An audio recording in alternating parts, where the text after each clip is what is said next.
Yo, what's up, everybody? Welcome to another episode of Downtime with Downstar, episode 163. And today we are here back for the second time. My guy Zosh. Zosh, what's up, brother? Yo, what's good? What's good, everybody? Man, I'm so glad to be back, man. Me and Frank was talking briefly, and like it's been over 100 and how many? 103 episodes. 103 episodes. So, oh man, you've been killing it, dog. You've been out here on the grind, baby. Thank you, bro. Oh man, that's crazy. So I'm fine. I'm happy. I'm back on it. Got some more stuff to talk about. Let's hopefully give you guys more of an insight to my life and what's been going around with it, and just more things in general. So this should be a good one. Thank y'all for tuning in, and hope you guys enjoy this podcast we got cooking up. I'm excited, bro. I'm excited. Yeah. A lot happens in 103 episodes, bro. A lot. Well, just think about it. 103. That's 2 a week. That's pretty much exactly a year since we last did it, which was for IBOC Orlando. Yeah, that was what? That was April 15th. Yeah. So, wow, it's been a year. It's almost exactly a year, dude. Damn. Yes. Oh, man. So, before we get on to what happened in the past year, can you just give us a quick breakdown of who you are and what you do? I am a YouTuber, car enthusiast. Oh, I wouldn't say. Okay, so I'm 24 years old, reside in South Florida. I'm a YouTuber. I've been doing YouTube for about 10 years. Started off with gaming, and then I got me a camera. Started to do like the entertainment, comedy side of things and stuff. And then I got my first car. It was a high school graduation gift from my mom. It was a 95 EG Coupe. Started filming these little every once in a while update videos, and then people started watching that more than like the comedy stuff. So then fast forward from 2014 to 2020, my YouTube channel is strictly just cars with a taste of comedy in there. So I just been doing the whole cars and comedy YouTube thing for 6 years now, and that's what it is. I love it, man. It's a grind, dude. It is, man. It is. Seeing, oh man, from just starting at freshman in high school to being 7 years out of high school, and I'm still consistently pushing out content the best of my abilities, making sure it's still entertaining. It's a grind. It's a grind, but I love it, man. Doing what you love, man, and having that become a career. Thing to maintain, a roof over your head, food in your stomach. It's amazing. I can't complain at all. Yeah, that's good, man. Good to hear. Well, if you guys want to listen to more of how Zosh started out, we have episode 60, so make sure you go check out that now. But how's your mom doing? My mom's good. She still works. She's essential. She's a city worker. Okay. She drives city transit buses. And she loves it. My mom used to drive buses before, like school buses. She has her CDL license, and at this point in her life, this is so therapeutic for her. She just loves her customers. Nice. She's living life. She's loving it. She's in good health. She's doing fine. She can't complain. I'm happy to see my mom happy. Good, man. Yeah, it's a beautiful thing. It's a beautiful feeling. Good. She seems like a nice lady. Yeah, that's Mom Dukes. and she seems like she's down for the shits too. Oh yeah. She don't play about me, bro. Anybody try to come check me, she's right there. My mom don't play, dog. Oh, she don't play that. So I saw that recent video, dude. What happened with that? Where they were trying to block you from getting back into the event? So, man, little backstory. So about 2 years ago, this happened 2 years ago. We have a dyno down in South Florida. If you don't know, I live in South Florida for people watching. And there's a place called Genesis Automotive. And it was hosting a dyno day. The guy named Eddie, he's the head honcho there. And he's like, hey, Zosh, man, we want you to come out, co-host the event with us. Just bring your friends, come out, food. You know what I mean? It's going to be a dyno day. It's going to be a good experience. I'm like, oh, hell yeah. I never done anything like that before. Let's do it. Yeah. So I get there. My mom, she forwards too. She comes with us. It's me, the homies, and my mom. So at the point in the dyno day, it was a 2-step battle. Yeah. And I was like, man, should I enter it? Nah, I don't know. My mom was like, "I'll do it." I was like, "Oh hell yeah!" So I had my mom enter the two-step battle with this at this time. I had the boosted B20 VTEC. So Yeah. my mom drives it in there. She do the two-step battle. She's getting praises. Everyone's like, "Oh man!" Like she stole the show. Yeah. So once you after you're done with the two-step battle, you drive around the whole like area to Got you. come back in the park. So we coming back, my mom driving back in the park, and this old dude is like stopping her from coming into the event, and like he got like an attitude. He's like, "Hey, go back, go back," and my mom was like, what is he talking about? Like, I don't know. I'm like, "Hey, I'm co-hosting this event. Like, it's fine. Like, she's supposed, like, when the people are doing the two steps, you drive out, and then come back, like, you circle around Yeah, and yeah, come in." yeah. So we were the last one to do it, and the guy was like, he wasn't even like hired help. This man was like, I swear he was off like the bats, bro. Like, this dude was on Molly or something. There's no way, A bro. Was it, Molly. bro? Old crazy dude, man. And so like he started giving me attitude, and like I got that, bro. Like, if you coming at me disrespectful and I'm like not being disrespectful to you, then Yeah. you gonna have to see me, bro. Like, that's just what it is. Like, you don't, nah, bro. So he kept like getting slick out the mouth. So like I'm like, bro, what's up? Like, I pull up the pants, you know the vibes, bro. Like you know the vibes, dog. So my mom was like, no. My mom would get out the car, start snapping on the dude. And then we had the homie driver, Marlon, they all come rushing over to see what's going on. But bro, he was about to get chin checked, dog. Like, bro, oh man, that was good times. That was good times. I thought that was recent. No, this was 2 years ago. This was 2 years ago. Yeah, bro. I was like, man, oh man, I don't know what would happen if that happened recent, bro. I think my short, oh, bro, I would have snapped. Oh man, it would have been bad. Do It would have been you bad. do you have a short temper? I don't, but like, I hold so much anger in from Yeah. like things I don't like.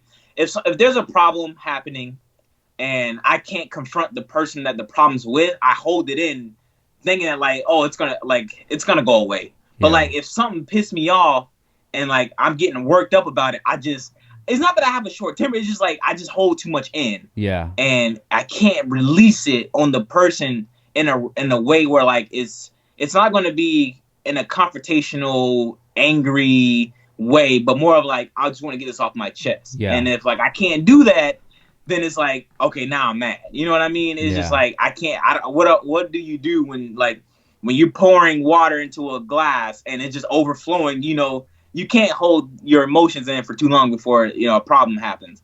And that's what it's like over this past year, man. That's what it's been like.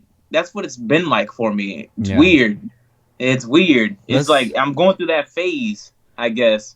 let's get into it, man. One thing that I did hear is that people that make jokes and they're in comedy, they have a lot of things that they're going through, and they deal with that with like humor. Yeah. Yep. Do That's you me. Yep. feel like that? Yeah, man. I mean, man, for as long as I can remember, man, I was never like at peace with anything. Like, from being a youngin, in like sixth grade, seventh grade, I was always like, I wouldn't say I was bullied, but I was always the outcast. Like, I always felt out of place. Yeah. Well, like I thought I had friends, you know what I mean? Like, like I can't explain it in a sense where like I always felt like I was never a part of anybody. It's like life circle. Like, I was never a part of the circle. I was never the person that people would hit up to like hang out with, Yeah. instead of like, oh, I guess we can. So I always felt this sadness. I'm like, damn, like, why? How come I can't have friends, like, hang out? Like, what's so bad about me and all this and all that?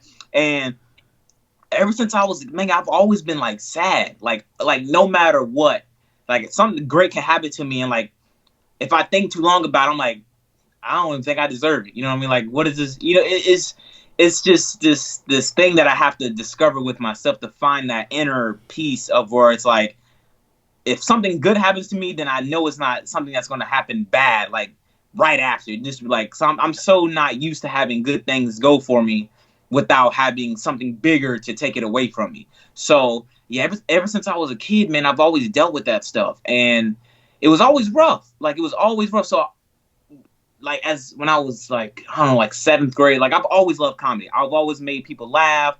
I always wanted to be the class clown, but in a respectful way, not like trying to be like that. Like, okay, you doing too much. Like, Yeah. not like that, but just more of like, if I see a good comeback or a witty comment to, say or something, I'll do it. And teachers loved it. Like, I never had a problem with teachers. Um, it's like just me. Like, that's the only thing that can get me out of my comfort zone is just comedy. Like, just telling jokes or just displaying an action of comic relief. Yeah. And that's what I've always been doing, and it helps, man. Like, I turn all the pain and sadness I ever had into like jokes or humor that transpires into like the videos. Like, I have a YouTube. Like, none of my YouTube titles have anything to probably do with the videos, because like, let's say I have a video to like, function inform, coilover install or whatever, clutch install. The clutch install would be like 5 minutes or 10 minutes, but the rest is like jokes within like the way I edit the videos. I try to incorporate comedy into everything, or I'll say sad stuff with a comedy humor. Like, I don't know how long I'm gonna last on this earth. Like, just saying it in a funny way, so people are like, ha ha ha ha. Like, is he serious? Ha ha. Is he joking? Like, because it's like, I see why like the saddest people are like comics, man, because like you need an outlet, and I feel like most people outlet to get rid of that sadness, whether it's like self-medication. Mine would just be through comedy, man, just trying to find ways to like put that sadness into something that's gonna create a positive outlook on things. And that's what I've been doing for, man, since it had to be over 20 years. I'm 24 now, but probably like at least 15-ish, a decade and some change, something like that. Yeah. No, I feel exactly what you mean, and I can say that I felt like that shit ever since I could remember too. Just being in school. I remember at lunchtime, I didn't have no friends, so I would do homework at lunch. I would go sit like against a fence or something and do homework, because at least I was doing something. So it didn't give me the time to just think like, to think about it. Yep. Nobody wants to hang out with you. You don't have any friends. There's nobody that wants to spend any time with you. So you have to do homework. For me, it was like, okay, well, I'm going to do homework so I don't have to think about that. And now when I get home, I can do whatever I want, things that I like, whether it's skateboarding or playing video games or whatever. But most of those things that I would do were by myself anyways. I had to learn at a really young age how to be self-sufficient, how to make myself happy, because I realized that nobody else was going to make me happy. It seemed like nobody really cared. And, fast forward to this day, if you look at Downstar, we've been in the game 10 years. We're on some of the most popular cars out there. We were acquaintances with some of the biggest names out there. And, I still feel like I don't have any friends. Yep. I still feel like that, man. I still feel like people that I thought that they were friends, they let me down. And it always seems to happen, dude. Year after year, anybody that I put like any thought into relationships with them, it becomes blatant to what it is. They want to be around because of Downstar, or they want to be around because of Zosh, I know all this stuff, dude. I've been through it, and just even me and my wife to this day, we're like, dude, we really don't even have that many friends, but we have thousands of acquaintances. Yeah. But who's really hitting us up to want to go to dinner? Yeah. When Downstar was first starting out, dude, I would have my friends around me, and they would hit me up to go pick them up so we could go do something. And I'm like, bro, you're not even doing anything, dude. Like, why do I have to be the one that makes the plans? Why can't you just hit me up and say, yo, bro, be ready in 20 minutes. We're going to go do something. But it's not like that. It's nope. If you're a person that seeks more in life, and you're a person that wants more and wants deeper connections, you're the minority for sure. Yep. Facts. And it's you have to just realize that you're going to be the minority, but when you meet people who have the same thoughts and feelings that you do, you're going to be able to connect on a totally different level than just surface. And that's what it kind of sounds like is going on with you.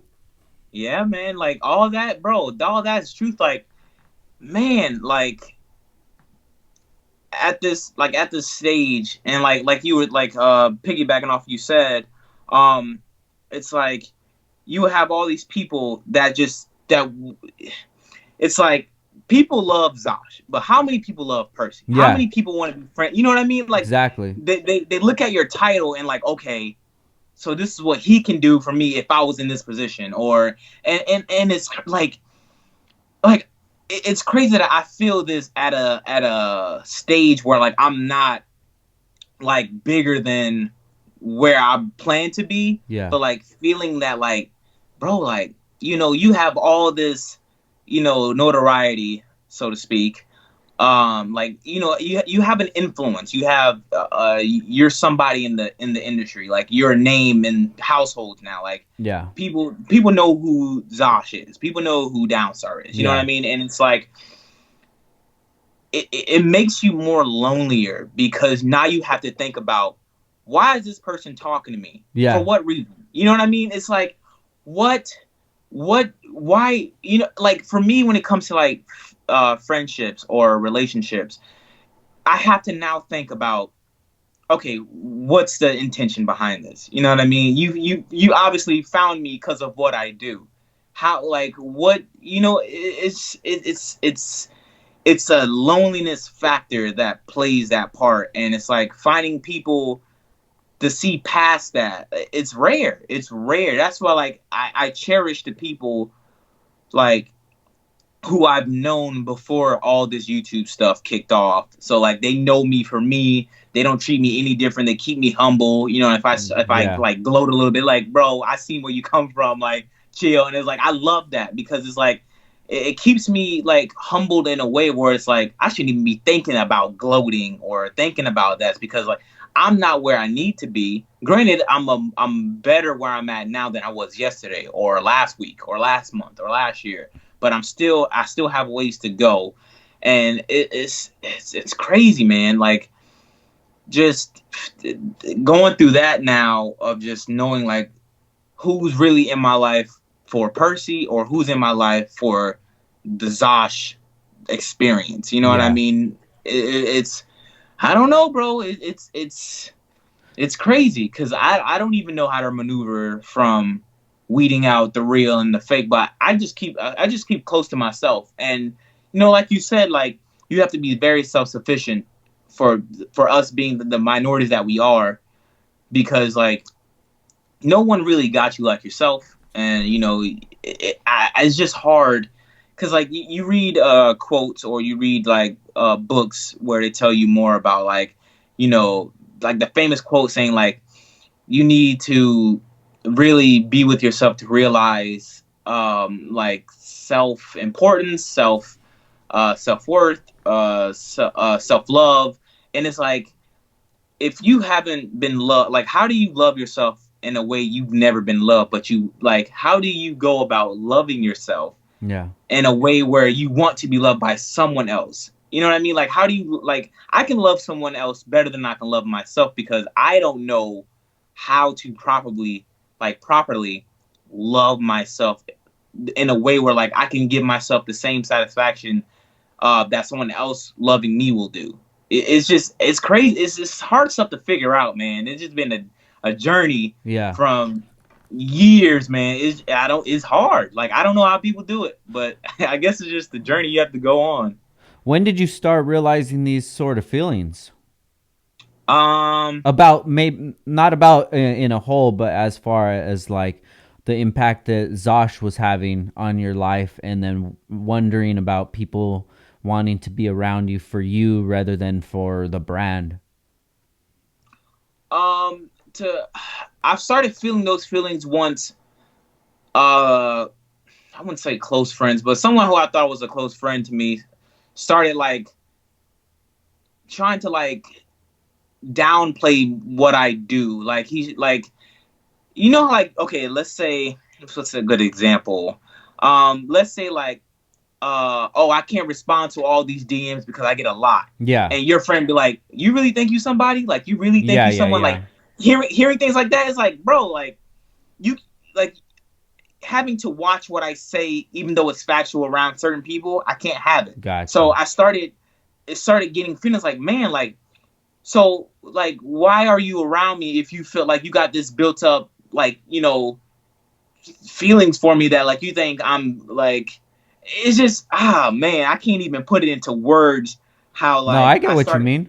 You get what you feel Yeah. me? So it's weird, and it's like it's a beautiful thing because people that are leaving your life that you don't need, it's a blessing without you having to do anything. You just being yourself 100%. And then people like, oh, you think you big and bad now because you got sponsors. Oh, you got this or you got that.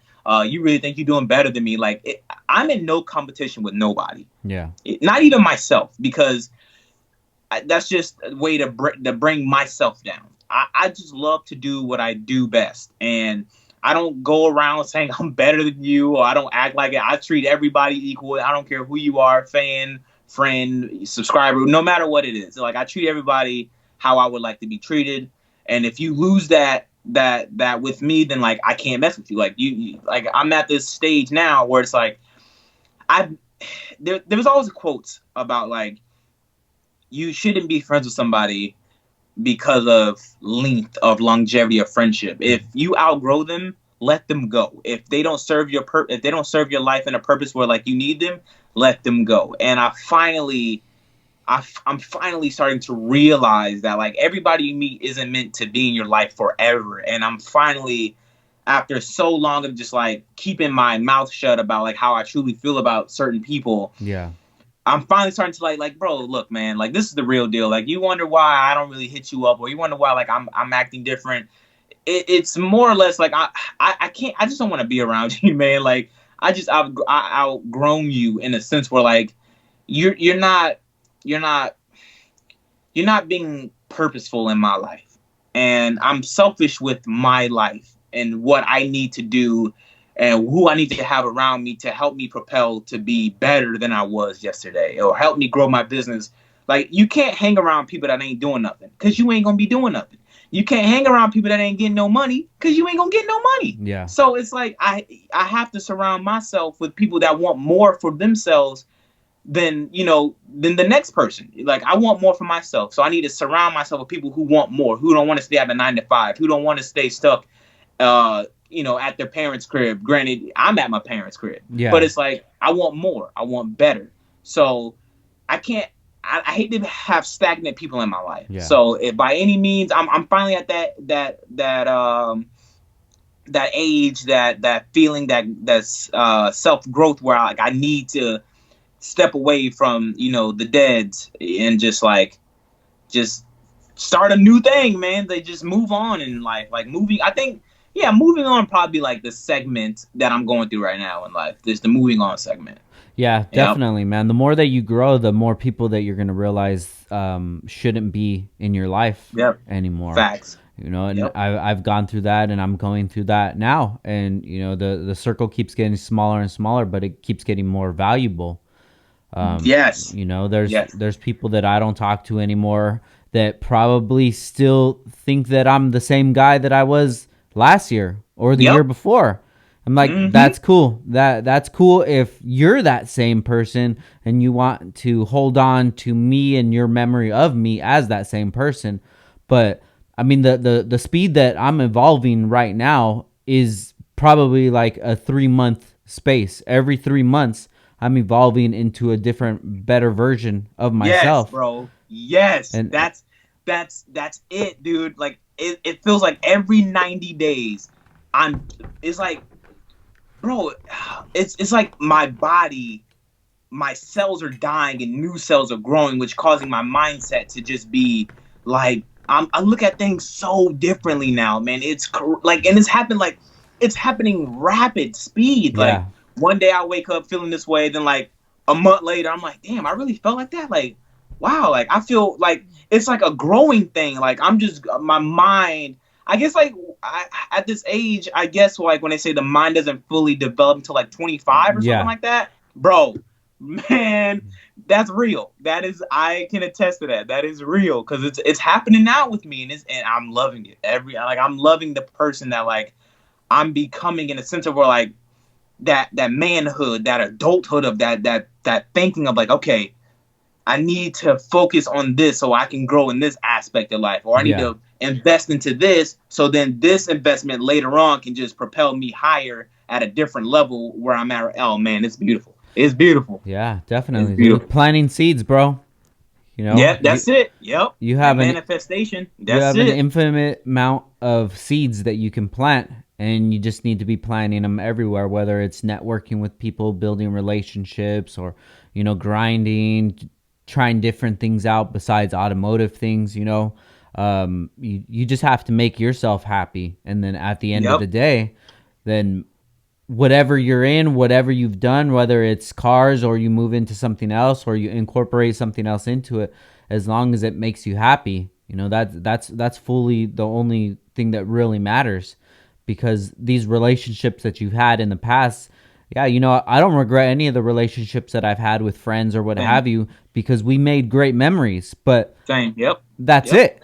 You're not part That's of my yeah. life anymore. My life has a different trajectory. There's a place that my life is going that I never thought it was going to go to this point. And if I didn't think so, of course you didn't think so. Facts. Yep. So, I mean, we got to see each other. Maybe we'll be on the next road together in the future. Maybe we'll Yeah. be on the same road, but right now we're not. You're thinking about something else. I'm thinking about something else. Respectfully, I got to go. And that's Yeah. it. And sometimes 100%. all that takes is not texting somebody back or not texting somebody in the first place. Because most Yeah. people, they'll expect you to text first. And then when Yep. you say something, oh, dude, I haven't heard from you. Well, I haven't hit you up because you're always busy. I'm like, okay. Yeah. I'm supposed to feel guilty for being busy with my life and doing shit. And it's like those people like that.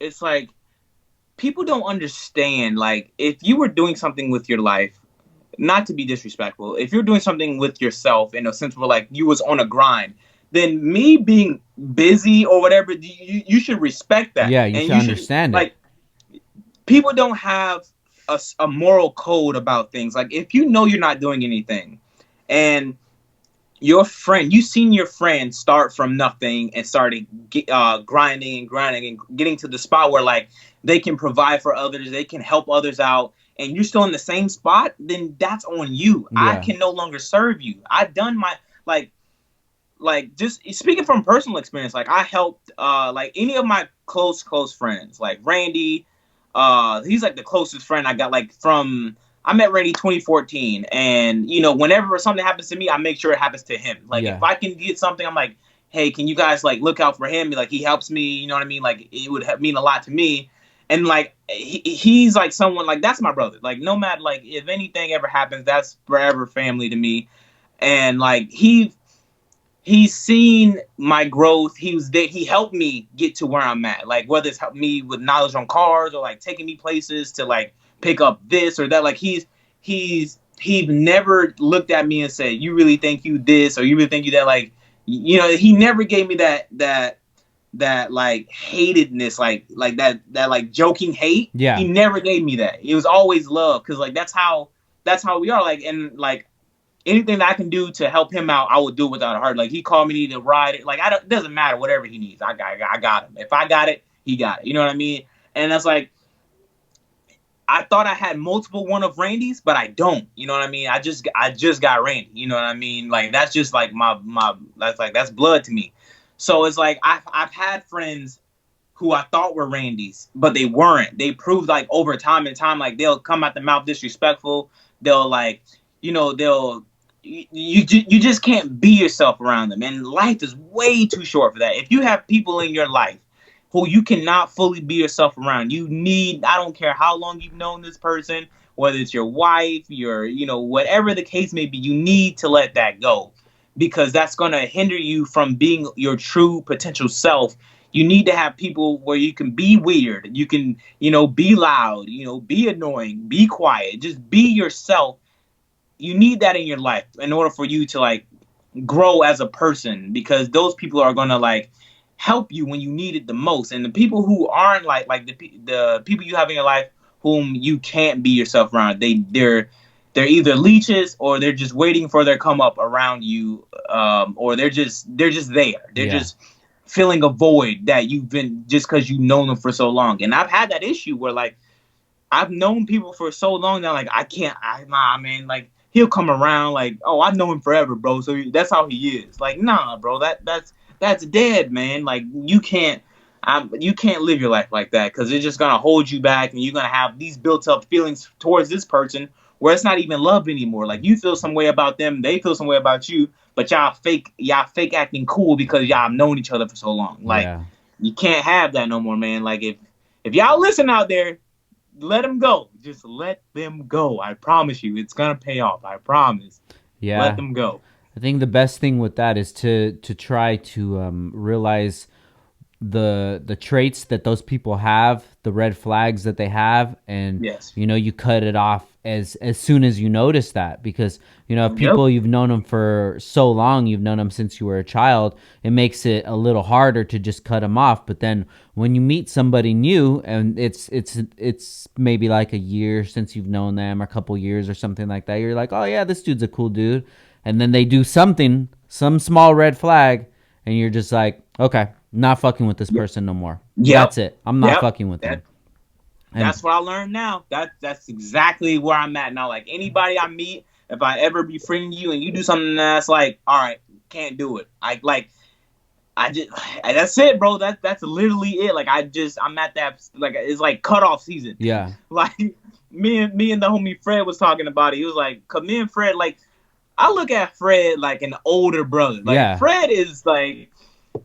is, bro, that's my guy. Like, so I like shoot over to Fred's house some days, and we'll just be talking about like, his past, or like where he come from, or like, just talking about like people that we've met that would like never kept it real with us, or yeah, you know what I mean. So I got that relationship with Fred. But like, if I ever like need to like talk about some real stuff, then I got Fred to talk to, and like, man, it's nice. Like, it's nice to have people that's older than you, that's been through things, where you can have that person like to help you self navigate through your moral compass, so you can like align yourself with people that fit for your description, and not for like whatever the other case may be. And Fred, like that's my guy. Fred is my dude, man. yeah. No, I fuck with Fred ever since I've met him.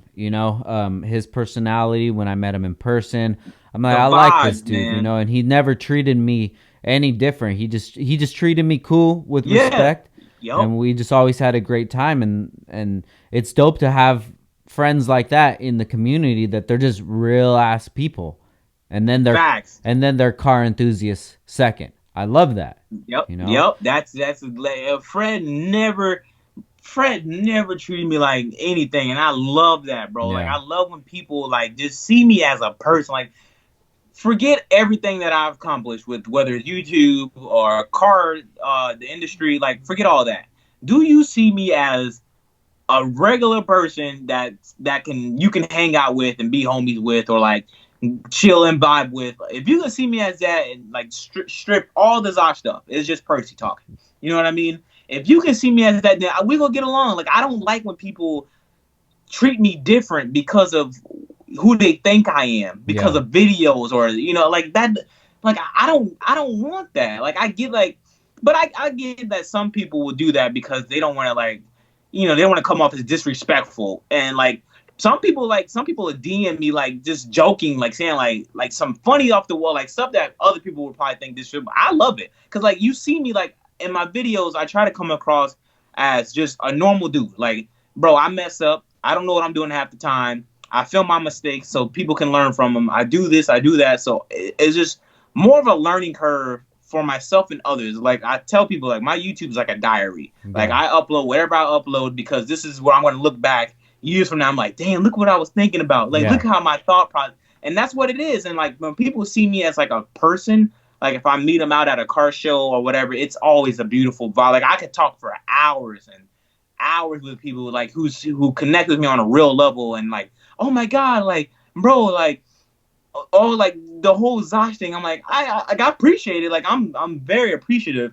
But like, what about difference? Like, what about real life conversations? Like, yo, bro, like how was it when like this happened to you, or Yeah. like what made you, you know what I mean, like the real connection thing. And that's what I look for, man. That just finding a real connection with people, man. Like that's, I don't like the small talk. I don't like the what you can do for me type thing. Like I just want the real connection and just Yeah. real genuine people.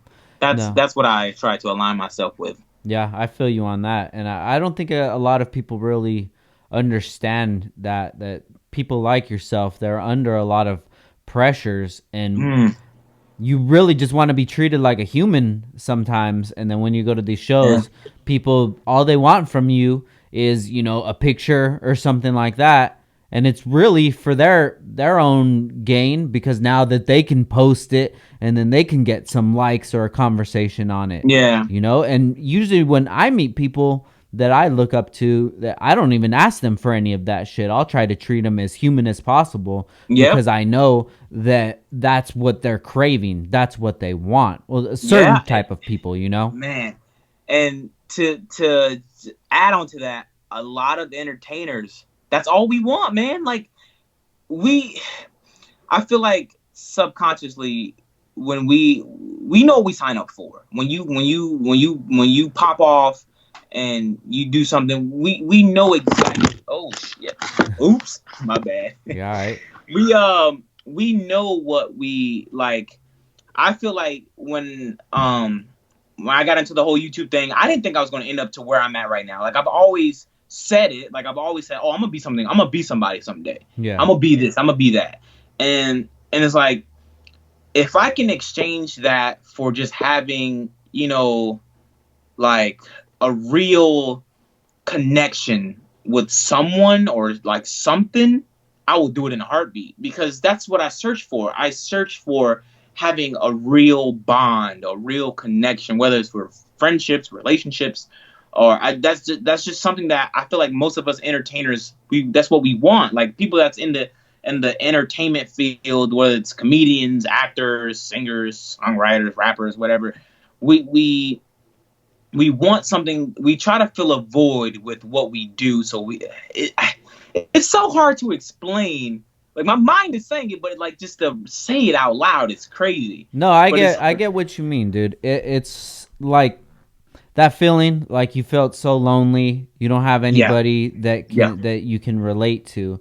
And now you feel like, okay, well, if I get this popular, if I get this big, if my channel gets this bingo. big, so many more people are going to know about me. But then you Yeah, realize that there's still none of those people coming damn. along. And dude, Yep. me 10 years into it, and I still feel the same exact way. I don't Dude, know that's what to do. crazy. I That don't know is what to do, crazy. Yeah, bro. That you hit the nail right on the head. Like that's exactly it. And it's worse now because you have this image now. Like you're an image, you're a public figure. Yeah. So it's like it's even worse trying to find those connections because you don't know what people, you know what I mean? Like, oh, Yeah. bro. I think what really helped me out was doing the podcast. Because what everybody knew before the podcast was just what I would put out, whether it was on Downstar or it was on my social media. I would give out all that, or people that I would meet in person, and that's the only thing that they knew of who I was and what I represented. So Yep. it was easy for there to be a lot of misconceptions or wrong ideas, or maybe I wasn't representing myself in the correct way. I wasn't wording it right in the small caption paragraph or what have you. And then I just say, you know what, fuck it, dude. I'm gonna do this podcast and I'm gonna talk about my life, how I feel, how every day is, how I think about subjects, and whatever. If anybody's gonna come, these are the people that I want to be around me, because now they Fact. really know who Now I they know am. you. Yep. Yeah, I'm Yep. not Downstar. Like I am, but I'm not, because Downstar it's so many different entities made up into one kind of package. I'm Yeah. me. I'm just a package of that. So when people come up to me and they're talking about Downstar and this and that, and I'm like, you know what, that I appreciate that. I never don't appreciate it, but I would really appreciate it if somebody were to just come like, dude, I remember listening to that episode that you did with Zosh and you guys talked about this and that really hit home, and it made me think about my life differently. That's the impact that I want to leave rather than, I saw you do this car or I saw this picture on this magazine or whatever. Like, okay, that's cool, but I Yeah. realized that isn't going to bring me the value that I thought Yep. it was going to bring me 10 years ago. And Yep. I'm still searching. That's dude, like that's real, man. That's exactly how I feel. Cause it's like I don't know how long I'm going to be feeling this way. Cause I mean, you're 10 years in and you're feeling this way, and this has been going on since 2015, so about 5 years so far. Yeah. And it's getting like each year it's just worse. I'm getting bigger and bigger. Yeah. So it's just like it's it's hard, man. Like even finding like a romantic connection now. Yeah. It's like, bro, it's like what? Like I don't know how people do it who's in like the industry and like who's big. Like do you cuz like I was thinking about this for a long time. I was like, do I really like I lack attention, right? Like Yeah. I ever since I was a kid, um like I grew up with siblings and everything, but I've always lacked the personal attention. I always had attention because of like comedy and stuff, but I've never had the attention like hey, how was your day? But like Yeah. you know what I mean? Like how was your day? Did you eat? Did you sleep good out? I never had the intricate attention that I've always wanted. Man, and it's like going through relationships with people, whether it's friendships or or relationships, they don't feel that void. Yeah. Like they don't know how to, and it's like you can explain it, but like, is that really how you want it? Because then if you explain it and they do it, it's like that's fake. Yeah. Now you're skeptical. You know what I mean? It's like, and now that it's so hard now because people think like even if I were to talk to like girls or whatever, they think I just want to talk about cars. Like, oh, what made you want to do YouTube? Yeah. Or, Yeah. Yeah. it's like, that's, bro, like, I don't care about any of that stuff. Like, I just want to feel like I have someone's attention and it's going to be retained. Like, it's not going to be like, Yeah. oh, well, okay, I guess. You know what I mean? Like, I've always lacked attention. So, for me, it's just harder now to find any type of purposeful relationship with anything without having the attention of where it's like, okay, do Percy have your attention or do Zosh have your attention? Yeah. You know what I mean? I have to ask that morally, like to myself, like, okay, if this person asks me for this, is it because of this or is it because of this? You know what I mean? And it's like, it sucks. It really do sucks. And it's like, man, it's like a lyric. It was one of my favorite artists ever is Kid Cudi. That's hands down. So he released a new song called "Leader of the Delinquents," and it's called not called, but his lyric in there is like, "Fame and loneliness equals a disaster," and it's true. Like, not that I'm famous, but I'm not just like. I'm not like how I was before. Nobody knew who I was. Like no one knew. Now, having 238,000 people know who I am. Well, that subscribe. I have 16 million views, 40,000 Instagram followers. Whatever the number count is. Yeah. It's like it's a pressure there. Like it's man. It's like I have this quote unquote fame and I'm lonely as ever, and it's so bad. Like it's so bad. Like people think I'm always like jolly or in a good mood because of what I give off in the videos, but that's just me suppressing my true feelings just to get out this content to make it, at least not as sad and unbearable as possible. And it's crazy. I had this one dude DM me, right? I said something in one of my last, I don't know what video it was, like a couple weeks ago maybe. And I was like, man, I said something about like my real emotions, like these quarantine uploads where I was like uploading like comedy stuff, like just I was uploading for myself, just to like feel better. You know what I mean? And people were like, man, like this dude DM me. He was like, bro, I'm tired of hearing all this sad stuff you keep spewing out or whatever. And then I made one video where it was like, I filmed a skit which I haven't done in years, and I executed it, and I loved it. Yeah. And he was like, man, about time that you uploaded something where like you was happier. Like, and I wanted to snap so bad. I'm like, bro, oh God. But I was like, no, I'm just gonna just leave it on red, delete the damn thing, and just keep it moving. And it's just people are so quick to think that like if you feel any other emotion besides happiness, then like something is like you need to stop. Like, what are you doing, bro? Like, it's weird that they have this conception of every entertainer that's supposed to be happy because, bro, you make money from home, you make Yeah. videos. What you got to be sad about? And it's like, if anything, this shit just made it worse. Like, YouTube, in the aspect of my personal life, made it worse. 100%, 100%. It improved things like my financial standpoint and what I'm able to do for myself and others, but like just the pressure that I have to create content that's like where it has to be entertaining. Like, I have to, if I'm going to create a video that's not a car video, that shit better be funny. It Yeah. better entertain. It better laugh. And I have the pressure of like the like and dislike or the comment or the unsubscribe. You know what I mean? It's just, it's full time pressure to stay on my toes and deliver quality stuff every time. And it's hard, man. Like, it just eats at me. Like, sleeping schedule messed up, my thinking, the way I process things. Like, I have to go about things differently because I don't want to like step on somebody's toes. It's like I care too much about what strangers have to say rather than what I feel. Yeah. And it's not good. Yeah. It's not good, I man. feel you, man. What about you being more vulnerable and talking about real life things in your vlogs? Oh, I do that regardless No, I because, mean like in depth about things.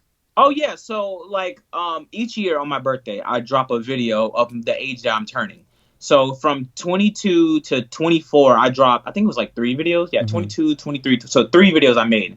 And it's the most transparent video I ever do. Every once a year, I talk about everything like family life. When I my bad freaking depression panics that I get. The way this social anxiety hit me different. Like, I talk about everything, relationships, why I didn't work out with this girl, why my friendship with this person's not good. Like, I talk about it all. And every time like I go through something in life, I'll talk about it in a video. Like, I'll briefly like go over it while not trying to like make the whole video sad, but I give people transparency because a lot of people need to, like, the bigger my platform gets, the more vocal I need and will be about feelings, Yeah. because a lot of people think like you got to be like hard all the time, like you got to charge it to the game, which I get it, you do, but like there's nothing that's real anymore. Everything is like all like it's like it's scripted. Like people aren't being true to themselves, being real to themselves, being real to the people that watch them. Like, granted, I don't owe anyone anything. Like, I've never had a gun to your head, like, yo, subscribe, or you know what I mean. Like, I still don't care about my subscriber count, as in like numbers. I don't care about the numbers. I just want to have an audience that are real people that come to the channel and just want to see what's going on. Like, that check up on me by just watching a video to see like what's going on. And like, I have people reach out and it helps. It's I think like the happiest I've been through like the whole YouTube thing was our first podcast, man. Because like, Really? bro, seeing how like that helped people, like people reach out to me with like messages. Like, I'm talking about like maximize character count DMs times 5 of like, bro, you saying this, you did, like, it's just like me helping someone by just talking about my feelings and helping them realize like there's people out there that feel the same way that you do that, and you look up to me, and like just having people look up to me and knowing that like I go through the things that they go through, and they can like bond more to me, like they have more of a connection, like, man, Zosh, you a real dude, bro. And it's like I love it, so like that was like, yeah, though, that podcast we did, and like those year recap videos of like my birthday from November 8th to 2017 to November 8th 2018, just those messages and comments, that does it for me. Like that that means everything to me, just to have people just like not have to feel alone. And that's it, bro. Like that's like the happiest that I've been through, like the whole YouTube thing. Like rather than all the sad stuff I go through with YouTube and the pressure and all this stuff, it's just like that's it. Like that is the most like heartwarming, like good feeling to have, is when people just reach out to me saying, yo, bro, man, like I didn't even think people felt this way. Like I thought I was the only one, and like now that I know that you go through it too, like bro, like what really helps you, like what motivates you to like get out of bed? What motivates you to turn the camera on and edit and put on a fake smile, or just the fake it till you make it type thing? And it's just good. It's just awesome to have those connections with people. And then when you meet them in person, whether it's at a car show or something, or at Walmart, it like y'all could just bond and have like a good conversation. And that's what does it for me, man. Like that, honestly, just that's it, bro. That's end game for me. Like just to being able to change, like to help someone feel better, or like make them not feel alone. I feel complete. That just makes me feel complete. So why don't you focus your content more on that? I don't know. I think it's a self-conscious thing, because I don't want to be like in our era right now, everything is like mental health, everything. And I've been dealing with this, bro. Like I've been dealing with this forever, it seems like. So like I feel like I don't it's always a mental thing with myself, because I feel like, okay, if I start making more like face-to-face interaction, like real talk, in-depth videos of feelings, people are gonna be like, okay, bro, like we get it, you go through things, we all go through things, you know what I mean? And it's like that's not what I'm trying to convey. I'm saying like this is what I went through, and this is what I can help you guys go through if you guys are feeling it. And it's like it's people. At the end of the day, that alters my own mind is me listening to people, and that's what I need to stop doing. I need to like I'm not too in tune with how I feel when I want to do things. Like if I say, because I've been doing that now. Like I've like ever since this whole COVID thing's been going on, I've been creating content that I've been wanting to create forever, but I just didn't want to lose. Like I didn't want to not lose. I didn't want to hear the people crying in the comments like, "Oh, bro, this is this." Like, and it's like that gets to me, bro. Like one bad comment will mess up my day, bro. I'm like, this person really feel like I don't try, or like, and it would get at me, bro. Like it would just like, cause it's like, I get 100 people can show me love, and it just takes one person to be like, bro, this sucks. Like you're falling off. Like this ain't it. Like what do you think? Who do you think you are? And it's like, bro, like. I it's the attention thing, man. Like if I feel like I'm failing you, I need to do all I can to like not fail you. You feel me? Like to myself, I feel like I'm succeeding. But to you, if I'm failing, then I need to change what I'm doing. And then now I'm failing myself by amending your needs. You know what I mean? It's I gotta get over that, bro. That's something that I struggle with like more than anything. It's like blocking out the negativity. Like no matter, like it could be a comment someone leave on my Instagram, like bro, like it could be something that does not require my time, and I'll give it my time because like it's there, you know what I mean? And oh man, that's been like my biggest struggle. Okay, everybody, we're gonna take a quick break for our sponsors, and we'll be back in 1 minute. We all know that there's tons of places you can buy your car parts at, but when you really need help, who's in your corner? When you need parts for your Honda, you need to visit HeelToeAuto.com. Since 2002, Heel Toe has built a reputation for service and support. Let me repeat that, guys. Since 2002, It's 2020 right now. That's a long time of experience, man. These social media slingers and copycat web stores can't match Heel Toe's professionalism. Heel Toe even offers a complete OEM store for all your genuine parts needs. Whether it's for show, race, or just a badass daily, remember that HeelToeAuto.com is in your corner. And guys, if you're on Instagram, make sure you check them out at Heel Toe Automotive. Please go to their page right now, add them, and comment that you heard them on Downtime with Downstar podcast. Next up is Downstar. Downstar is the premium leader in dress-up hardware and engine bay accessories. We have all the nuts and bolts for all your screwing and nutting needs. From engine kits, transmission kits, mount kits, clutch lines, brake kits, t-shirts, skateboards, hats, lighters. Damn, we got it all. We actually have too much, guys. So if you can, please come over and buy some stuff at downstaring.com or check us out at Instagram at Downstar. Make sure you give us a follow. Now back to the show. You know what you should do, man. What I've done that's really helped me out is just being as transparent with my feelings as possible. People, they try to define you themselves, and I can't let people do that.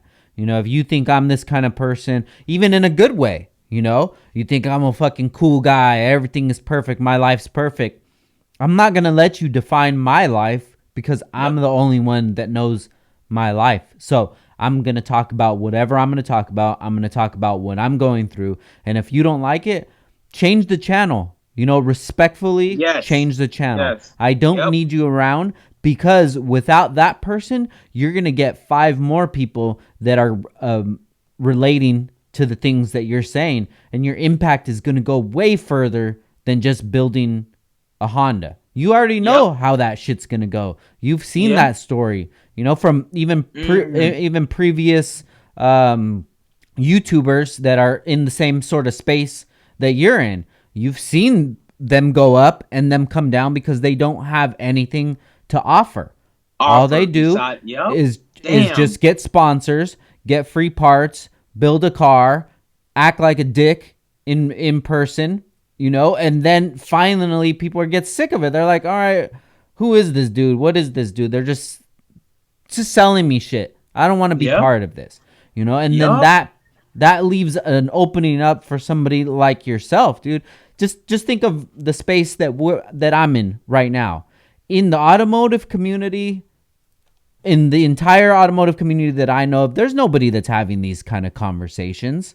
Everything is just about cars, and it's about horsepower and meats and shit like that. Yeah, that's cool, but I don't want to talk about that stuff all the time. I want to talk about real things. I want to talk about real life that I'm going through, real issues that I'm having, and I can put it out there, and maybe somebody's going to hit me up with a DM, and they're going to say, hey, man, I've been going through this, or hey, I went through that, I tried this, maybe you can try that, and we'll have better conversations than, oh, that shit looks whack.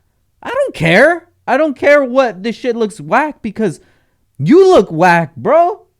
Facts. Your family, your life, it looks whack to me, dude, but I would never tell you that, because I don't want to make you feel like you're trying to make me feel like you.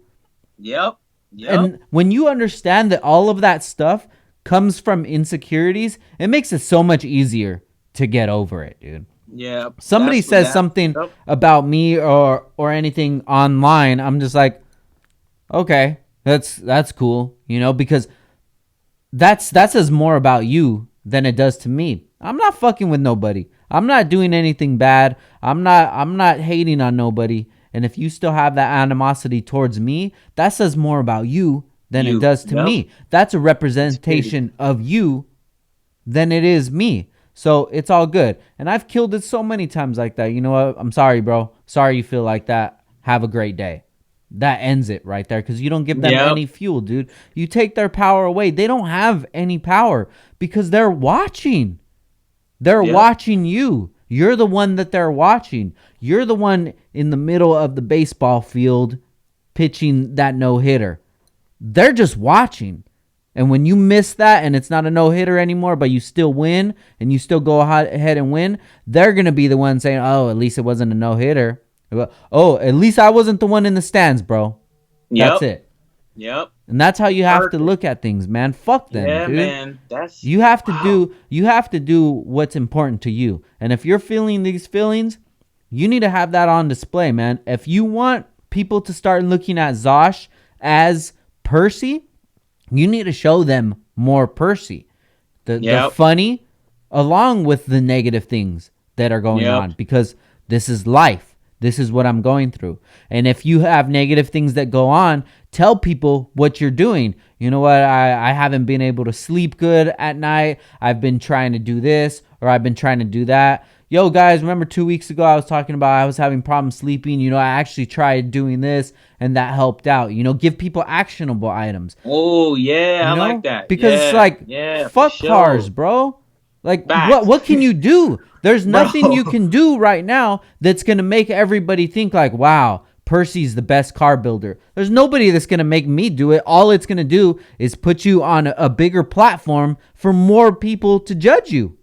And that's Yep. it. So you build your cult, Damn. you build your following, you build the people that have your back. And if your views start falling off, those are people that have fallen off that weren't fucking with you. Yes. Bro. Go. Yes. Go, leave. Yes. It's all good. If your Yes. subs drop to 175 or whatever, that's cool. But you have 175,000 people who give a fuck about who you are, what you're doing, Facts. and want to hear. Yep. Yeah, and you'll start seeing the comments changing. They're gonna be more thoughtful, and then you're gonna see the stupid comments. No one's even gonna pay attention to those, dude. Yep. Because Yep. you're not as intelligent to be in this conversation. You shouldn't be in here. Go to somewhere Yeah. else. Go to Facts. another video. 100%. That's Yep. cool. You know. Yep. That's funny enough, that's what's been happening, and that's why I love it. So when I started, like, cause like I tell people all the time, bro. People be like, bro, if you want to make your content better, go turbo. Yeah. And I tell you, I'm like, dude, look, I'm gonna tell you this right now, bro. I tell this every time, like, I'm gonna tell specifically to you.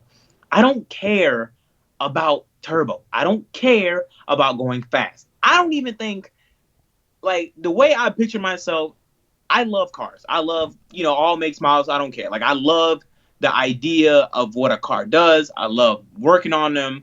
I love that you can just build something. But I am not a car guy the way you think I am. Like, it's so hard. Like, I don't care about going fast. I don't care about speed. I don't care about street racing. I don't care. All I care about is having two cool cars, two or three, how many cars I ever have. They look cool. They perform well. And I can show them off to people who saw me build them. That's it. I don't care about creating the greatest turbo content. I don't care. Like, bro, if you want that stuff, there's other channels to go watch. My channel, my content is life oriented. If I work on a car today, I will film it. If I don't, I'm not filming it. That is what it is. And like, I've started doing more of that since this whole COVID thing going on. I'm like, oh, this is a perfect opportunity to like get back into my creative side, to post like short film stuff, or like I'm still writing the script on this YouTuber short film. It's going to be like my YouTuber short film, a standpoint of me, where like it's like what we're talking about, like my real emotions, where I'm just like, I sit in the chair all day for like 2 hours just pondering like, why am I this way? Why do I have to go through things that people don't? It's going to be like a YouTuber thing. I turn the camera on, a whole new person shines. And then like slowly over the video, I start getting more and more down, and I talk about that. And like the way I have this thing scripted out, it's going to be, hell yeah. It's going to be sick. It's going to be sick. So I've been doing more. I've been creating more content that I want to do, that I'm in the, like, that fits my mood. And my views have, oh man, they dramatically like cut in half. Yeah. But I love it. I would rather have, man, bro, I would honestly rather have like 30,000 subscribers.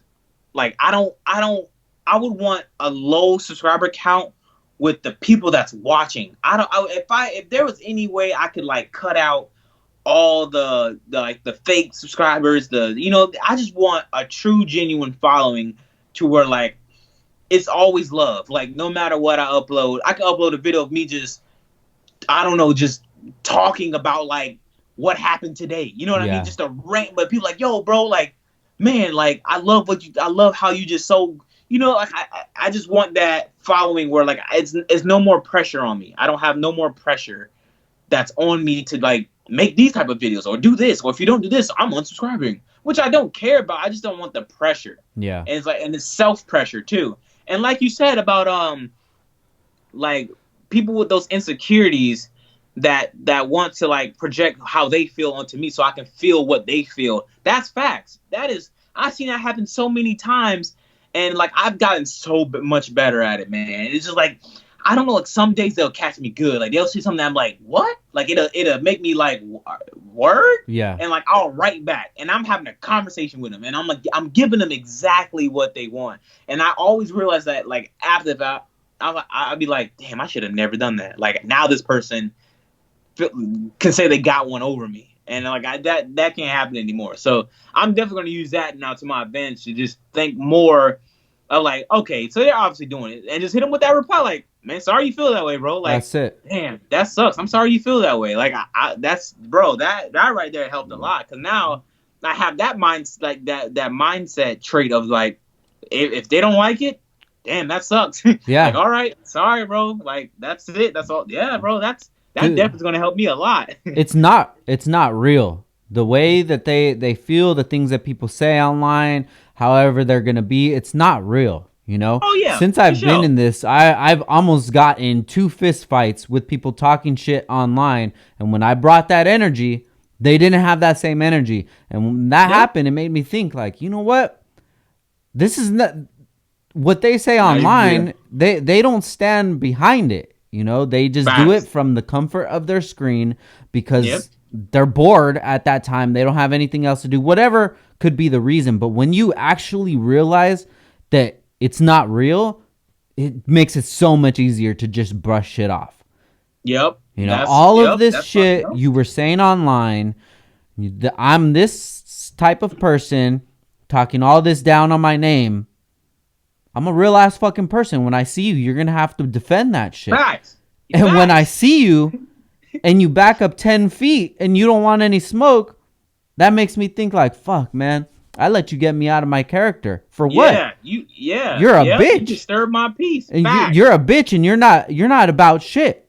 Because everybody in our community sees you talking shit, and then when I press you, you run away and there's no smoke, and you look like the hero. That makes me think like I'm in the wrong demographic, bro. Yeah. Facts. 100%. If everybody loves this pussy shit that goes on, and I don't want to be a part of that. It ain't for me. I got to step away. I respect everybody. Do your own thing. Whatever you're going to do, that's cool. But I can't be a part of that. Because I have real feelings. I'm a real person. And I'm going to take things to the places that I think that they need to be taken to, because I'm assuming that we're on a real situation. But it's you just playing with text on your phone. Can't do that, man. You can't let nobody get you out of your character, bro. Yep. And you know, it needs to, people need to learn this before it gets to that level, you know, because once it gets to like that physical level, you've personally let yourself get too far. Now I let my internal self down by allowing myself to get out of my comfort zone and like being disturbing my peace for what? You know what I mean? And like, it's real, man. Like you can hear about like, I guess like you'd have to go through it. Cause like when people who don't have the platform that we have, and they see us or they see one of us or however, they see us like getting out of character to the step up to somebody. Yeah. They're like, but why would you do that, bro? Like you have all these followers, like they're nobody. And like, I get what they're saying in hindsight, but when you take what you do serious or your craft serious, and someone like coming at you in a disrespectful way, you're gonna like it. I'm very passionate about everything that I do. Yeah. So it's like with me, if I put my heart and soul into a video or something or a project or a campaign, no matter what it is, and like someone comes at me in a tough talking way, I'm gonna have to step to you, bro. Like it's just like that's just what it is. And it's like I need to like step, like just know that like, all right, yeah, I feel you feel this way because you're not where I'm at in life. That's just like that's how I feel now. Like if people say, oh, if I were you, I would have did this, and like that's the thing, they're saying it right there. If I were you, Yeah. so you're not me. You know what I mean? So Yeah. anything you say does not, it should not hold no weight. And I'm finally getting that, and especially with this talk we're having, it's just more, the plant has like the seed has been planted. Yeah. Perfect. Now I just have to grow. I just have to make it. I just have to water it and grow it, and then from there I'll be straight. Like anything that's ever negative to me, it is what it is. If you say it in person, you get in check. That's it. If you ever come to me with that face to face action or whatever the case, and that's it is what it is. Like I can't explain. I can't hold myself from in person because now I know you about it. Yeah. But if it's online or if it's like something I see from like a forum or something or whatever the case may be, it is what it is, bro. Like it is what it is. People just gonna hate. They just gonna be hateful, envious, spiteful. It is what it is. I don't care. Yeah. Like it's just more of a mental thing for me to now to now know that like since the seed is planted, I just gotta water it and just watch it grow from there. That's Bro, all. and I'm not telling you anything that I haven't been through or that hasn't helped me out. You know, all the things that you're saying, I feel exactly the same way, dude. You know, I have to take CBD drops every single day to just keep my anxiety on check. You know, and That's just real, bro. come later at night, you know, that shit starts ramping up. I have to smoke in the garage. You know, I don't want to have to be dependent on these things. But without that, I'm either going to have to do, start taking some kind of pills or something like that, which I'm not going to do. Or I'm just going to have to face those feelings head on, dude. And that shit is fucking hard. You know, everything that I still feel like that 13-year-old kid inside of my body. I still feel like that from high school and doesn't have friends. But now what? I have a business and I have a platform and I have everything that you would think that people want, and I still feel like that. That means that the problem is internal. Nothing external can fix it. No amount of money, no cars, no turbo build, no all-wheel drive. Nothing is going to make me feel like, okay, yeah, now I feel good. The only thing that's going to make me feel good is talking about how I feel, and maybe I can connect with other people. You know, I'd rather not have any friends if the friends that I'm going to have are people that don't really do anything with their life. They don't want to do any better. They're just happy with whatever that they have. They're negative about things. Dude, I don't want that. You know, because that's just making my journey harder. If I want to make my journey easier, if I want to figure out happiness and what it takes to be happy all the time, you know, I want people around that are going to make me feel happy, that we're going to start talking about fun things and different ideas and, you know, creative things. We're going to start doing things like that. But to have people around that are just going to put me down negative, whether it's friends, acquaintances in the community, or even, you know, followers, subscribers, anything like that, I don't need that around. You know, if you don't fuck with me, that's cool, bro. You know, there's so many other people that you can fuck with that has the same mentality that you do. Unfortunately, I don't have that same mentality. So if that means that my channel's not going to grow as fast, my business isn't going to grow, people aren't going to fuck with me, so be it. I don't care, because I've reached that plateau already. I've reached that point where I have enough money. I could buy a turbo build. I could buy whatever the fuck I want, and I still don't have that happiness that I thought that I was going to have with that. So none of that shit matters. I'm going to go with what I want to do, what makes me happy, and if people fuck with it, cool. And if they don't, cool. Because I'm trying to make me good at the end of the day. You know, I'm trying to make my entire life enjoyable. Not just what I show you guys, not just the vlogs, not just my posts on social media. I'm not going to fake it and say like, oh yeah, this is the life. Oh yeah, I'm always happy over here. Oh, look at my watch and look at this shit and that, and then turn off the camera and then I'm sad behind. I'd rather show you guys, oh yeah, look at this watch that I got. And shit still is rough for me. You know, life is still rough. You know, even to this day, we still have these connections that we meet, people we meet, and then in my head, I'm like, oh, cool, this is another cool person of the community. Red flag comes up. Got to cut them off. That's it.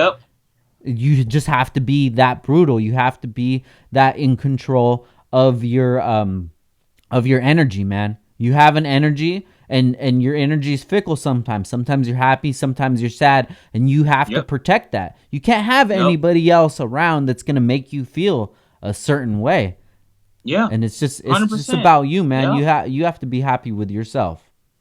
And to add to that as well, like to share a story. So um for as long as I can remember, I've always wanted T37s, right? I was like, it'd be a goal of mine to know that like I worked hard for something and I got something. So Yeah. one of the goals on my list of like accomplishments that I like, that I don't know, just like things that I wanted from just like knowing that like, see, I worked hard, I got it. So a couple weeks ago, the homie driver hit me up and he was like, "Hey man, my buddy is selling some T37s," and I was like, "Damn, oh wow, I probably can afford them now." I mean, even I'm not doing way too bad. Like I know if I buy them, I'm gonna be broke.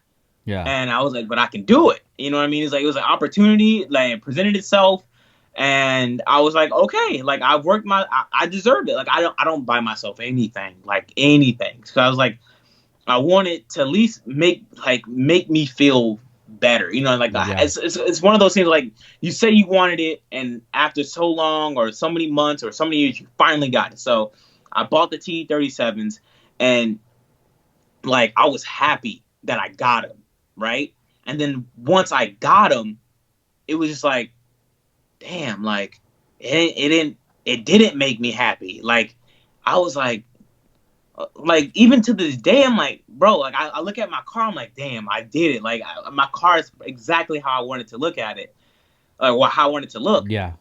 And it's like I still feel the same way. Like if it wasn't, like I still feel like it's crazy how true how true it is when people like when money doesn't buy happiness, Yeah. right? And I always thought like, man, that's BS, bro. Like you're telling me like anything you ever wanted in life that you can go out and buy, it don't bring you no type of happiness.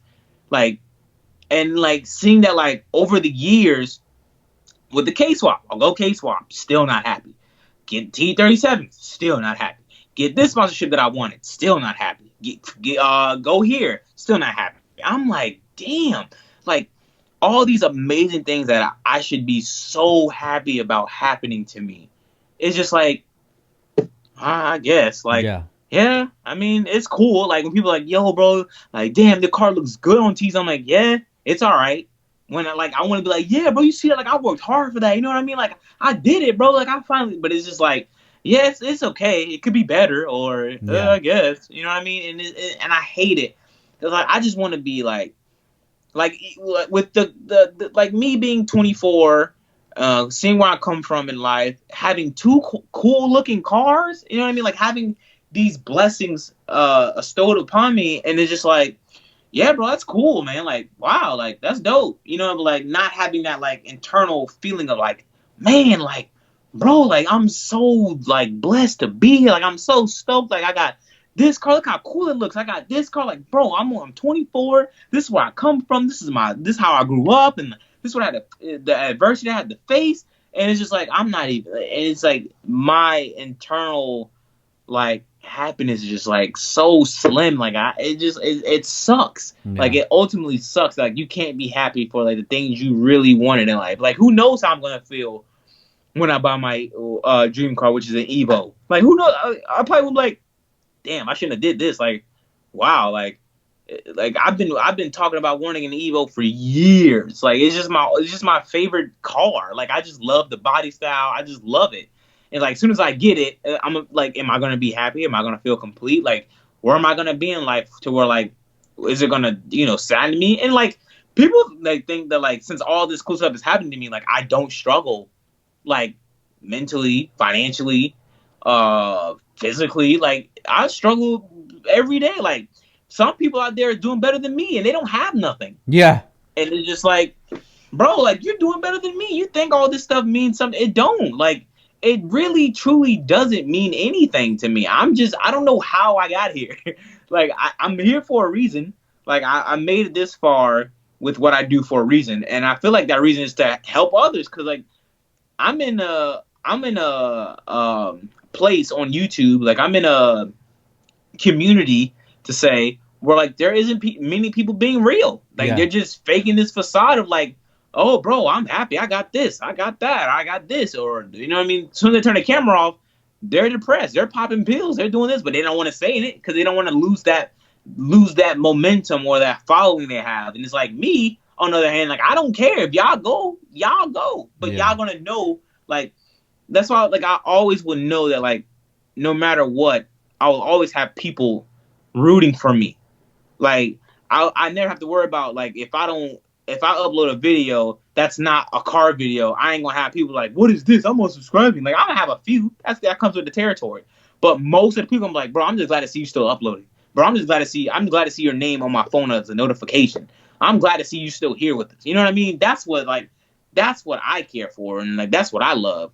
So it's just like hopefully I can find a feeling, or I can get that inner happiness feeling to where like I'm happy about things the way they are instead of what they could be or how they should be, but just appreciate what's happening now and being happy that I'm here for it now rather than like being oppressed to my own feelings of happiness and what it means to be happy and Yeah. all that stuff. 'Cause I don't know I honestly don't know the meaning of being happy. Like I don't know what it feels like. How do you know you're happy? How do you know what's peace? How do you know if what you're doing right now and how you're feeling is the way you're supposed to be feeling?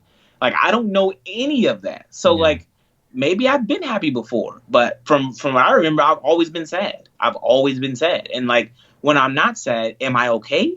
Or am I just so numb to my feelings that like sad is not I don't know what being sad is anymore. Like I'm so used to it.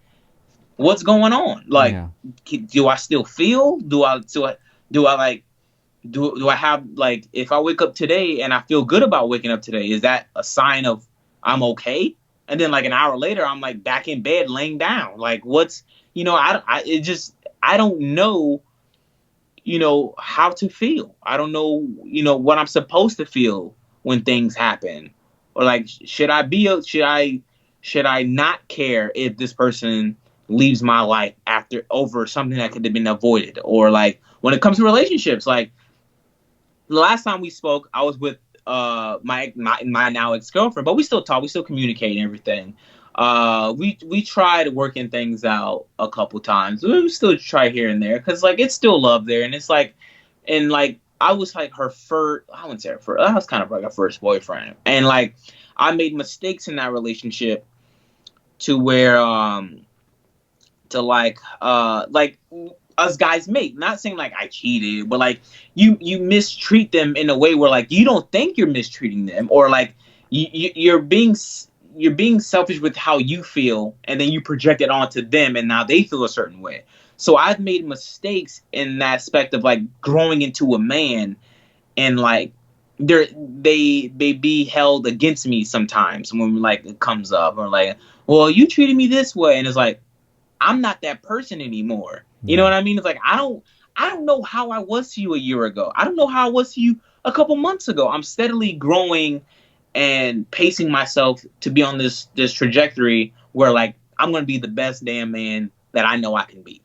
And it's just like it's hard in the sense of like the to just be to have this feeling of like what people think about you, or what they think, like when you said about like how people who haven't spoke to you last year think you're the same person who you are today.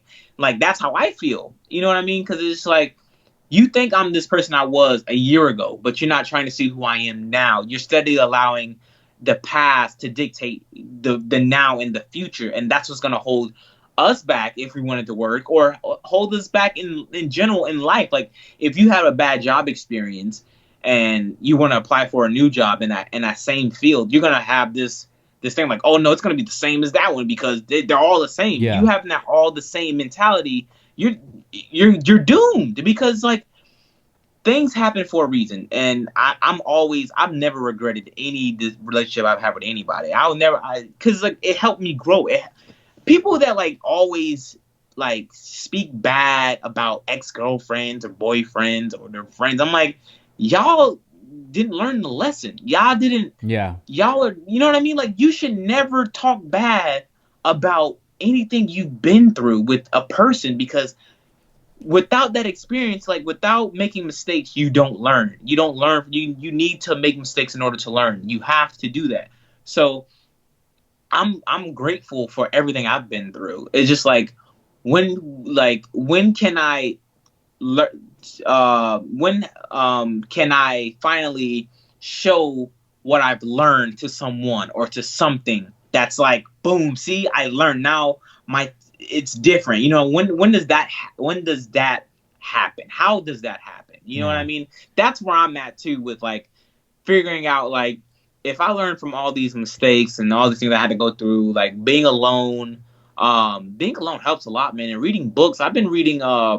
There's this book by an author named Alex or Alan B. Cohen. It's called Why Your Life Sucks, and it's such a good book, man. It tells you about like how you need to feel validated by others.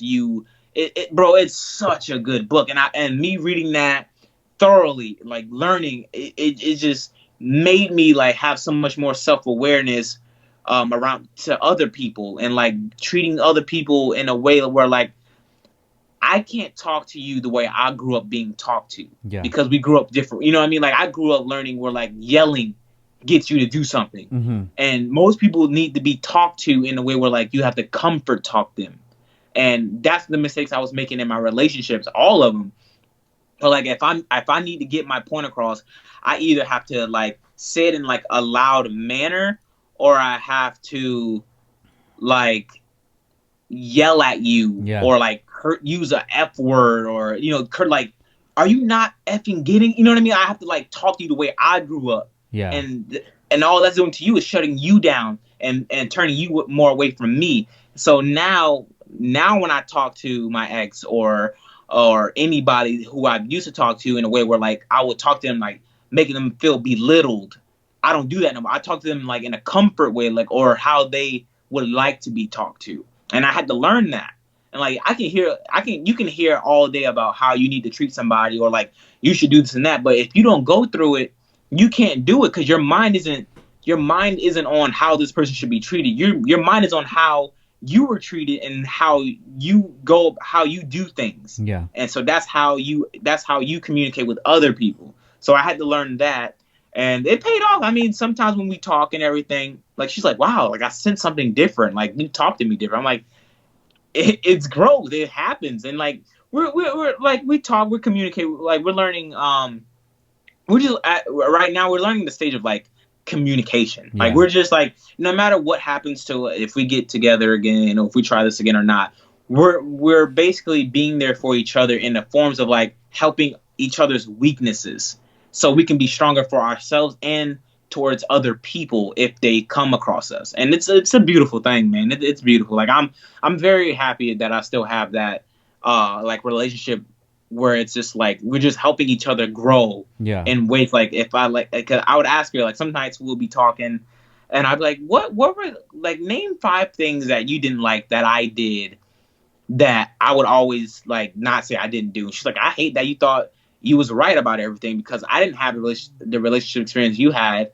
What makes me not having experience makes yours so much more valuable than mine. I was like, damn, that kind of makes sense, because like all my relationships were all like in a way where like I was the one being like toxic to them and ruining them. So my experience is far worse than someone having no experience, because now their experience now is my toxic traits. So like when she moves forward in her relationship, she's gonna be like, why is this guy treating me different? Like, am I like, now she thinks it's fake if they're talking to her in a nice way or being nice to her. You know what I mean? So we're fixing that aspect things, and it's nice to now have that type of closure to where like we can work towards something that's going to better both of us, instead of like a breakup, and then we don't speak, and you never know why I treated you this way. You never know why, I said this to you, or why I said this thing to you. And now that she has that,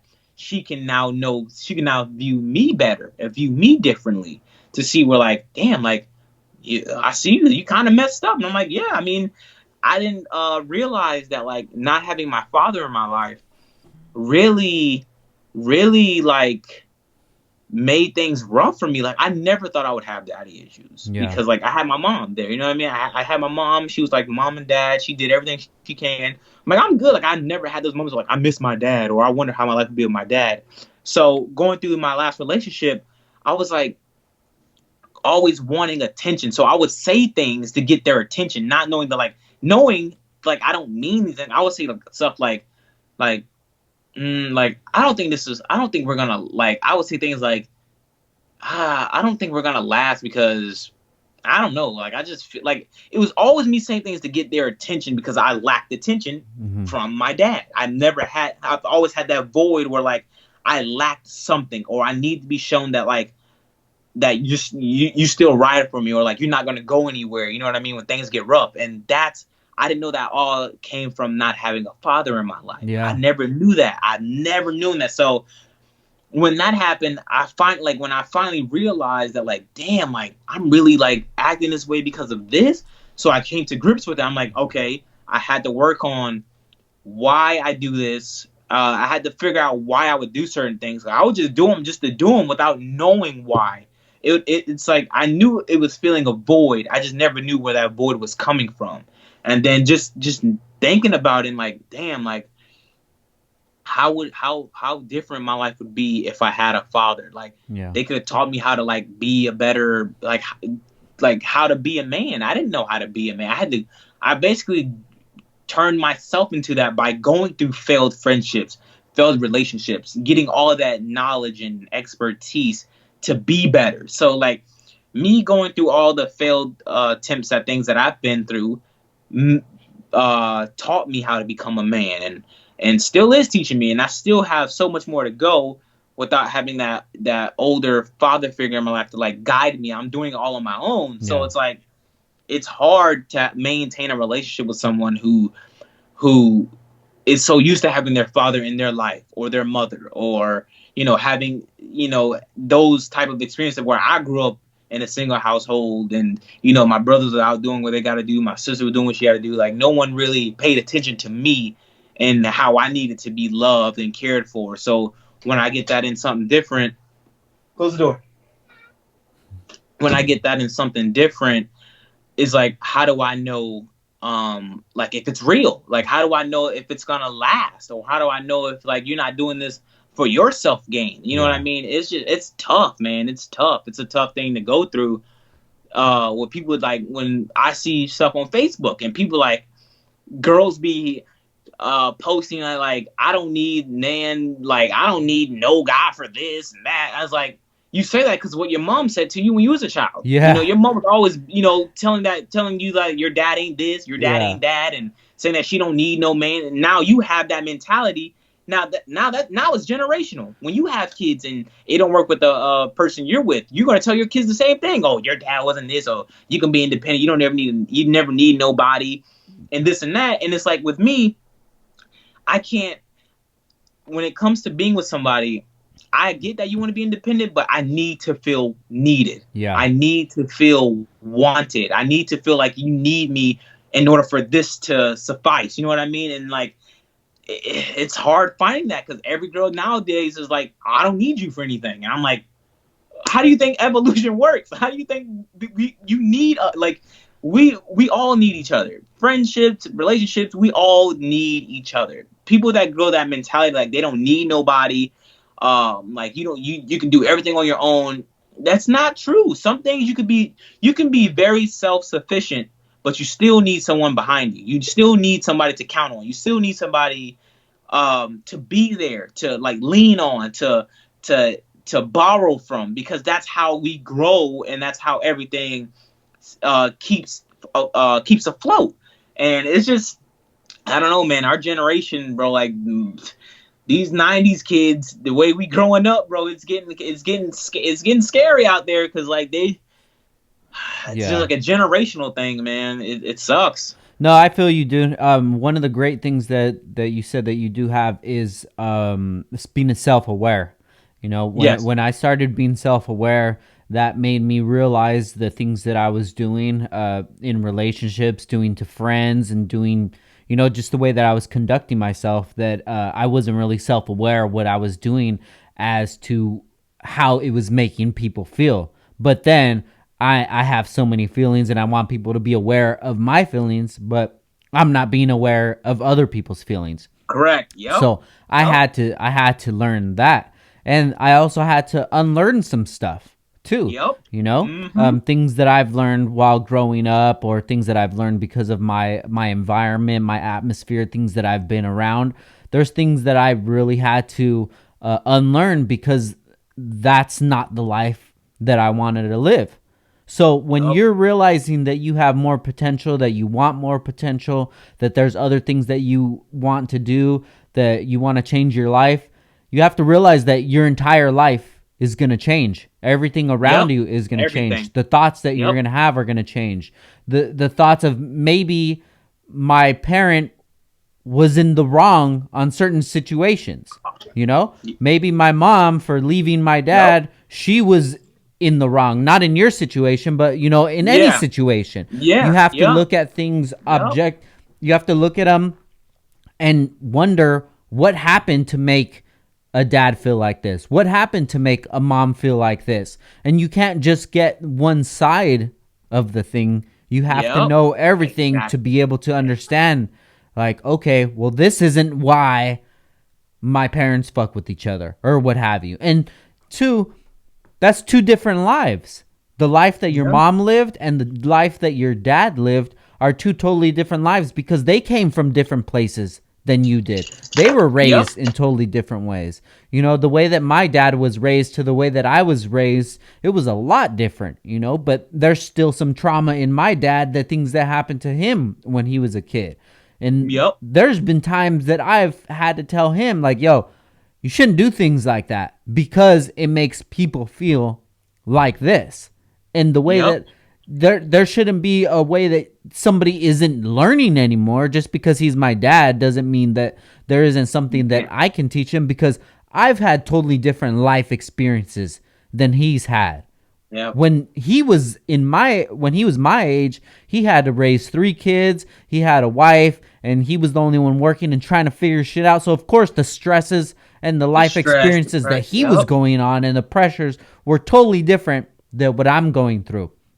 But what a parent's job is to get their children to a better situation that they were in. Just like your mom is getting you in a better situation than she was in, and then your kids, so on and so forth. But us having all of this technology and knowledge in the palm of our hands, it's our responsibility to make that jump for generations way further than your mom, her mom, and your grandparents, and so on and so forth. The responsibility is on you to take your bloodline and take it to a new level. Uncle Percy was able to do this. Grandpa Percy was able to do this. My dad was able to do this. Now it's your responsibility, if that's the way that you want life to go. Knowing these things that you know right now, you may think of them as like it's a problem, or you're trying to figure it out. What is happiness? What makes me happy? What makes me sad? That's all a benefit, dude. When you know what the problem is and you're trying to diagnose it, that's the problem. All these other people, they're driving around with the check engine light on, with a sticker over the check engine light so they don't see it. They're not dealing with life. They're not dealing with problems. They're not dealing with their feelings and emotions. So if there's somebody that is going to be out there showing their true self, dude, that's what we need in this world right now. 100%. We need people like that, and we don't need people who are just out with the facade and just trying to make money. We don't need that. I don't need that voice. I don't need to hear that voice. I don't need to see this person popping up on my feed just because they have a large following amount. I don't give a fuck what you do, because I've met you in person and you have nothing to offer. Nothing. So why would I even want to follow you? But if there was somebody out there, somebody that was honest about their feelings, their emotions, what they're going through, That if I look at them and like, damn, that person's life is perfect. They have a Lambo, they have this, they have a big house. But then you hear them talk and they're still going through struggles and emotions. It makes you feel like, wow, this is a real person. This is somebody Yep. that I want to support what they're doing because now they're helping me out. When Zosh was going through this issue on his vlog, I was able to relate my life to that, even to this conversation. People are going to be able to relate to you way more. Do you know how many people I have on this podcast? And then people tell me like, yeah, dude, I thought that dude was a fucking idiot until I listened to him on the podcast. And then now I see where they're coming from all the time, dude. Because they hide that shit. And that does nobody any good. Real. That's real. That is real. Like you said about like our parents, man, like, I don't even know what, like, from what my mom told me about what my dad went through, he didn't grow up in a good loving home. So he didn't like that's why I never blame my dad, because I'm pretty sure like he wants to do better. He just doesn't know how to, because all his life he's always been like shut out. He's always been like looked at like, my mom say, "Oh, you remind me of your dad all the time." And I'm like, damn, because like little do my mom know, like, the reason why my dad felt that way because it's internal. Like when I say very honest things, it sometimes hurt my mom's feelings, but it's honest. And so she's like, you say you act like, just like your dad. And I'm like, so my dad was like a realist. He would always say what he felt. Yeah. And he probably always got like kicked about it, like from his dad or his mom. Like my dad doesn't talk to his mom. He doesn't talk to his dad like that. And it's like, damn, like I there's no excuse for like his actions. Not saying like, but I get like if I ever were to have that conversation with my dad where we just sit down and talk about his life, I would understand. Like I have no hatred or any bad feelings or any negative thing to say about my dad. Yeah. Because like I feel like I get it. Like I feel like I get why he did the things he did to like not be a part of his children's lives. Like I feel like why he moved away to better himself, or I see like if he reaches out every once in a while, he feels strong enough to do it. But I feel like my dad now feels like all his kids hate him because he's not here, and it's like, nah, dude, like there's no age. Like if my dad wanted to come into me and my younger sister, my younger brother's life, they have no problem with that. Like me and my sister, like I'm close, like on my dad's side, I'm very close to my sister. Like we talk, like I'm very close to her.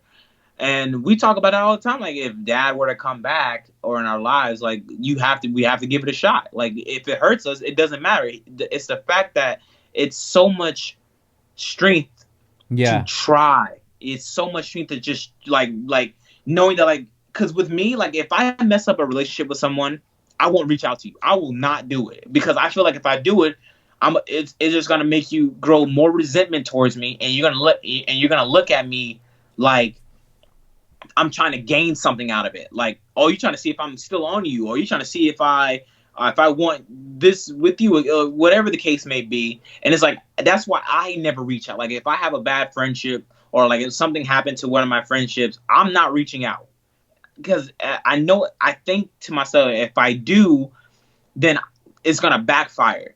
It's going to do this and that. So it takes strength.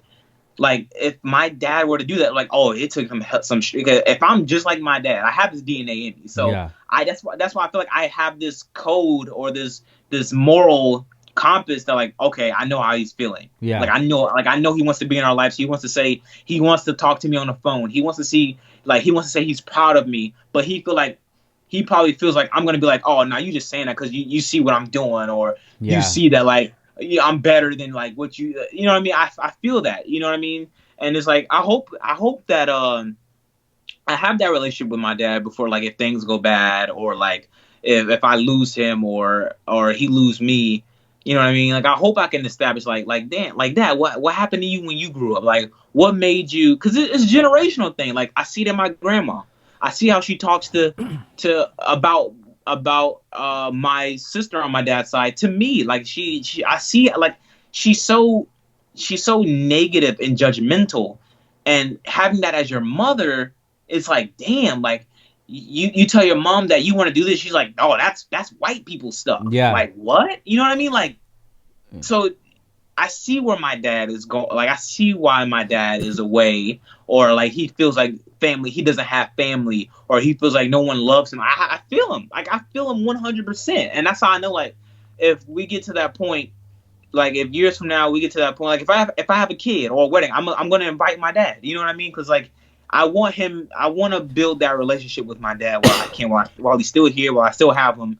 I want to, because I feel like if I establish that my dad's gonna be my best friend, like he's gonna be like we're gonna learn from each other, like dad, this is what I learned from you, this like by you leaving, it made me stay more. It made me not want to leave because I don't want to I don't want to continue this generational curse where I have a family and I leave because of how my baby's mom feel about me. Like, no, you have to stay in your kid's life no matter what they say, no matter how they make you feel. You need to stay in your kid's life. So I take all that negative that the negative stuff that happened to me in my childhood, and even things like my mom be wrong about. Like when I tell things to my mom, she's wrong. I'm like, Mom, you're wrong. She's like, no, you're not. You think you know? I'm like, I don't think I know more than you, but I'm saying you're wrong. I'm saying you're wrong because that's the way you're making me feel. Yeah. So like my mom would make my feelings feel not validated sometimes,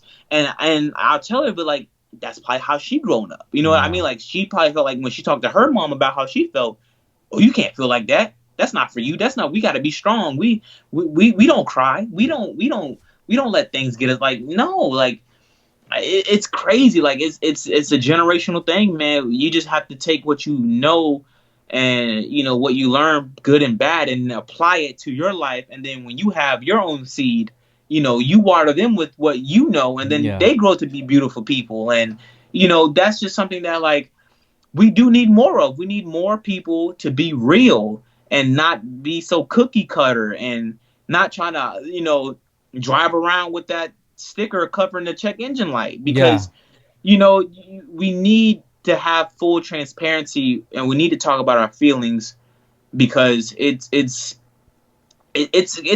funny how like long ago it was so weak. Like you would be considered weak or like not a man if you don't speak about how you feel, and that's crazy. That was such a masculinity type thing that we all taught ourselves. Like it was like a society thing. Like, oh, if you talk about your feelings, you're gay, or you're this, or like you're not a man. Or I'm like, damn. And like now, I like it's gotten better.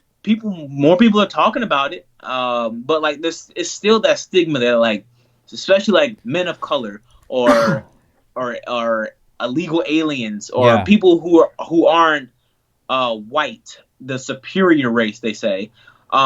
Anybody that's not white who talk about their feelings or this and that, it's bad, or like you're viewed upon like weak or this or that, and it's sad. It's all like it just all goes back to society and what we were, what we all were thrown into, knowing that everything's against us. No matter what we do, it's against us. That's why like I always felt like I wasn't supposed to be here, like as in like where I'm at with YouTube, working with companies. Like I'm the only one of my color in this Honda community, like the only black guy in the YouTube Honda world that's doing it. I'm the only, I'm like people's inspiration when it comes to like black people that want to do cars. Like I was always told, bro, I've never seen a black dude do white people things. I've never seen a black person in the car community. Like it's like what? Like it's like it's there. We're here. We're just not in the light as you see. Like you go to car shows, it's predominantly white folks with like nice cars. You go to like down south car show, you see black people with dunks. It's the same passion with cars. It's just like I'm in the JDM world per se. Like I'm in the tuner world. I'm not in the dunks and stuff like that. So it's like I've always felt like I'm not supposed to be here. I'm not supposed to have all these subscribers. I'm not supposed to have all these sponsors, all these people wanting to work with me, all these cool friends or acquaintances in the industry. I'm not supposed to have this. And it's like, no, I am supposed to have this. I'm the chosen one to enlighten and guide people. I need to use my platform, not show off cars, not show off what I got and this, but to use my foot that I have inside the door to like look. This is where I come from. This is my story. This is me, and just showcase that anywhere and everywhere I can, because that's going to be the foundation that I set for the younger kids who want to do YouTube. You don't have to like, Yeah. speak a certain way. You can be yourself. You can be 100% who you are. You just got to do it. You just got to be genuine. You're not going to grow. You're not going to grow fast, but you're going to grow, but you're going to look at your peers who have like 5,000 subscribers and you have like, you've been stuck at 300 subscribers. But those 300 people are more loyal than those 5,000 people. I Yep. guarantee you that, because they're watching you. If you got 300 subscribers and you're getting 150, 200, 300 views on a video, bro, those are going to be the most loyal people that watch everything you do, because that's all it takes. It doesn't matter. You can have an audience of 1 million people, and you can have an audience of 100,000 people, and those 100,000 people will ride for you more than 90% of that million people you have, Yeah. or 95, or 1 million people, whoever, because it's all about just being real and genuine, man, and not walking around with that check engine like cover, man, because like that's just gonna, if anything, that just makes it worse on you, because now once you start becoming who you really are, your following gonna be like, who the hell is this? Why are you acting different? I don't understand. Why are you acting this way? Yeah. And you tell people, oh, this is really who I am. Like, nah, we want the old you back. We want the happiest. I would never have to have that issue, because when I started this YouTube thing, from the gaming videos, I've always stayed true to who I was. I always I always spoke my mind. I always been real. I never put on some fake image that like I got everything that I've ever wanted, or I'm rich, or I got, I'm this big. I've never done that. So that's why I'm so grateful that like I've never had to fake anything, and like I'm at where I'm at in life because of who I am, and not because of who Zosh is. It's who Percy is. Zosh is just the YouTube name, but it's still the same thing. You Yeah. see me in real life, I've never acted different. You never have to worry about, oh, Zosh he was an asshole with me. He didn't shake my hand. Like, bro, I dap you up. It is what it is. I meet you. You show love, I show love back to you. That's all I'm about. Just showing love, and just being something that's positive in the industry or in the community. That's like just a real dude, bro. That's just what it is. We don't have that anymore. Well, hell, if we ever did have it, it's just it's nice to like be acknowledged for being real. You know what I mean? Like damn, like we see you, bro. Like I would always like feel like there's nobody that really understands what I really do when it comes to my content. Like they don't understand, like I'm really putting my real emotions in this video. Like I'm not saying it for clickbait or this or that. I'm saying it to be real. And like when people see that and write like, bro, Zosh, like I saw your video today, man, and like I just want to say I appreciate how real you are, but like you don't hold back like how you feel about a certain situation. Like you don't care if people call you stupid. You don't care if people call you dumb or unenlightened or mechanically declined or whatever. You know what I Yeah. mean? Like I appreciate that, because like now like I don't have to worry about not filming something that I don't know what I'm doing. I'm just gonna film it because maybe somebody who wants to do what I'm doing, they can learn how to do it. And like that's what I do. Like I film all my mistakes. I broadcast all my failures, because I know there's some kid out there watching that watches all my videos, like genuinely have love for me and is learning from all my mistakes and going to become like the best person that they can be, just because I just kept it real. And that's what do it for me. That's what I love the most. Yeah. So No, hell yeah, dude. I think that that's a power that you have, and you should definitely focus on that a lot more. And a lot more. especially, like you were saying, if that's how you feel about, people of color out your way, that they're just not getting any love, or even in the Honda community more, like you say you have your foot in the door. This is your place to give those guys the platform. and have Yep. these uncomfortable conversations and talk about things in our community. One big thing that really does go on in this community is the homophobic comments that always happen all the time. I see it all the time from on videos I'll see, or I just see people joking or what have you, or some of the memes that they'll make, and I'm just like, man, we need to be way more inclusive of a community, and we need to end these old ways of thinking about things, Facts. because there's a lot of people, who cares if somebody's gay? They're Has not no into importance in their cars life. anymore. It doesn't matter. None of that shit really matters. All that everybody wants to be is themselves. Yep. Everybody wants to be themselves, but the reason they're not themselves is because of insecurities that they have, Yes. and Yes. the way that Yeah. they're treated by their community, quote unquote Mm-hmm. community. And that's why it makes me realize a lot of the time, like, damn, there's so many aspects of the community that I really don't even care about being part of, because it's so toxic and it's not doing anything for my personal growth. So why would I even care about spending any time over in that community? You Yep. have to do things that are going to make you feel good, and if that's what you feel your power is, in being real and having real conversations and things like that, maybe you should focus a little more on that, and that would take the channel in a totally different way, and maybe that's what your calling is, you know Yeah. Yeah. I believe so. Yeah, that's definitely what I'm gonna do more of. Just to have those conversations, man. Like either at the start of a video or the middle of the end of it. I'm like, I just like have like a little like talk about like, look, man, like this week's if this week felt like a little off, sometimes like it's okay, it's normal. You know what I mean? yeah. Like just to, just like, look, bro, if you're trying your best and shit's still not working out, just keep trying. Just that's what I did, and people look at me like I all this shit happened overnight, but the people who've been watching me, knowing like, because like most people know more about me than like some family members, because I'm so open with everything. Like if like I remember it's a car event I went to last year. I think I was in I forgot where I was at, but it was a car event, and some dude came up to me and he's like, "Hey Zosh, can I ask you a question?" And I was like, "Yeah, bro, what's up?" I think it was like a car question, like, "Oh, bro, what wheels you got on your car?" Or something like that.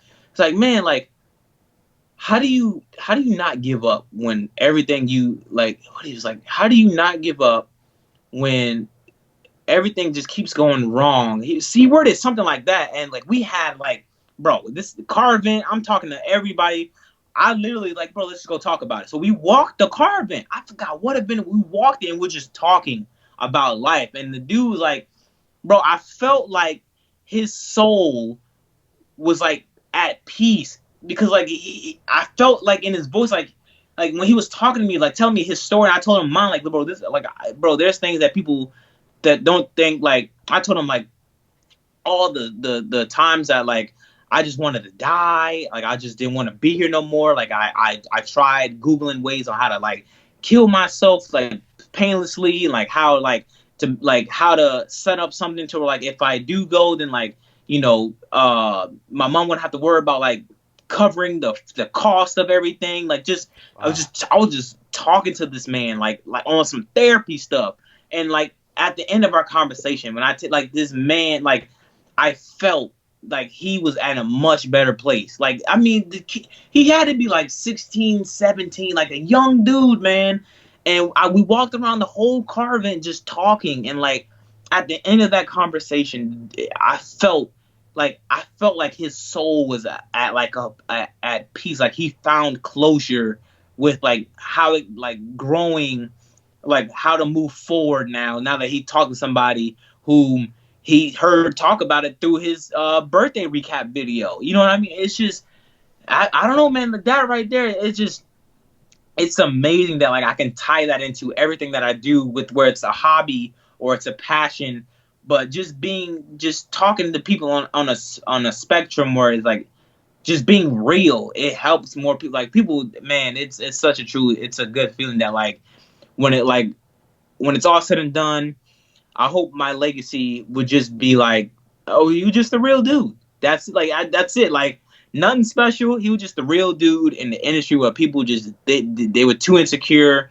with like wanting people to know about their life, or just he was just a real dude. That's all I like. If I could pick anything to be my legacy, that would be just like he was a real dude who he didn't care. He put his heart out on his sleeve and he wore it. Like Yeah. whatever happens, it is what it is. Like you roll with the punches and you just make the best of your situation, and like good things will happen. Like it doesn't, like, you can't have a rainbow without rain. You know what I mean?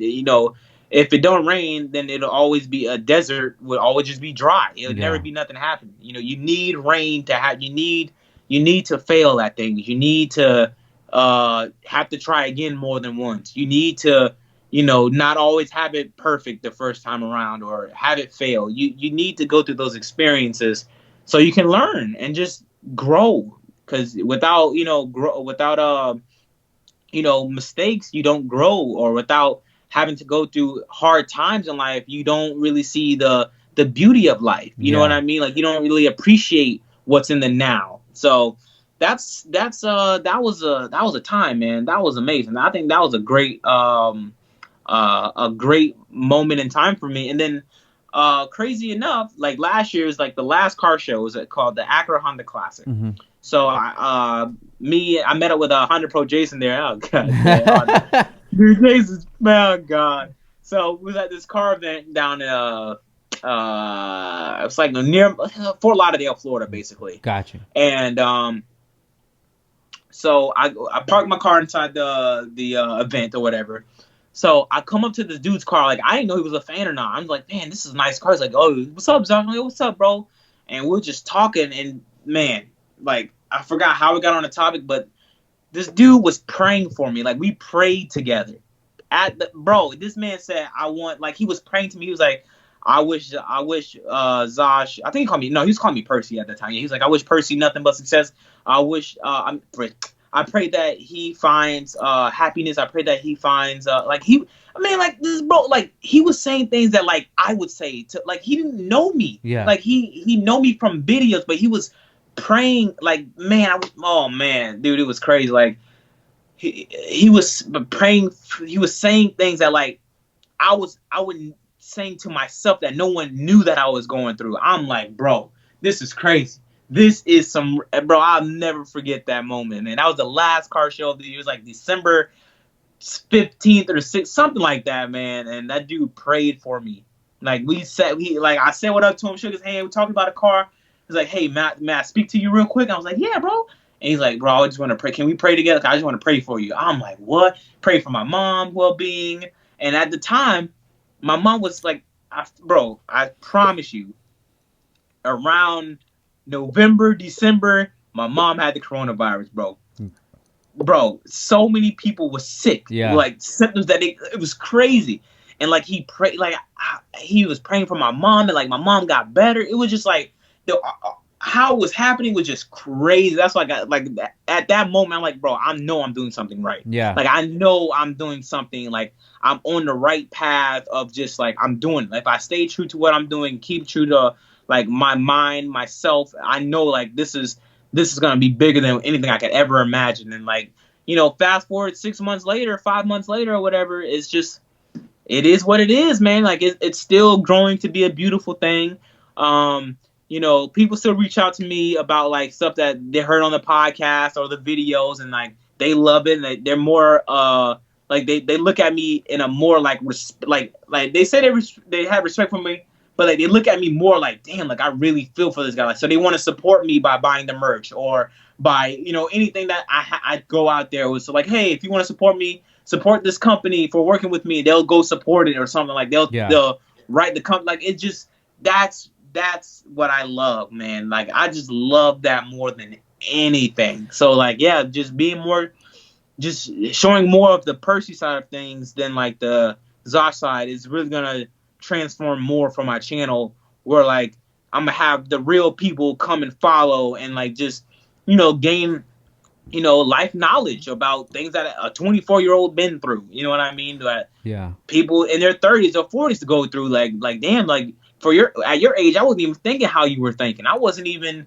worried about that. I didn't care about it. But like now, like I'm in my 40s and I'm going through what you're going through at your early 20s. Like that's like I respect you. I look up to you as like a young man in the business. You know, staying true to himself and where he come from. You know, he doesn't forget like who he is and like bro. There's nothing beats those messages, man. Nothing. That's Hell just yeah. like that's just love, man. And I appreciate everyone who does that because like I just love being able to like sit down and podcast about like real life.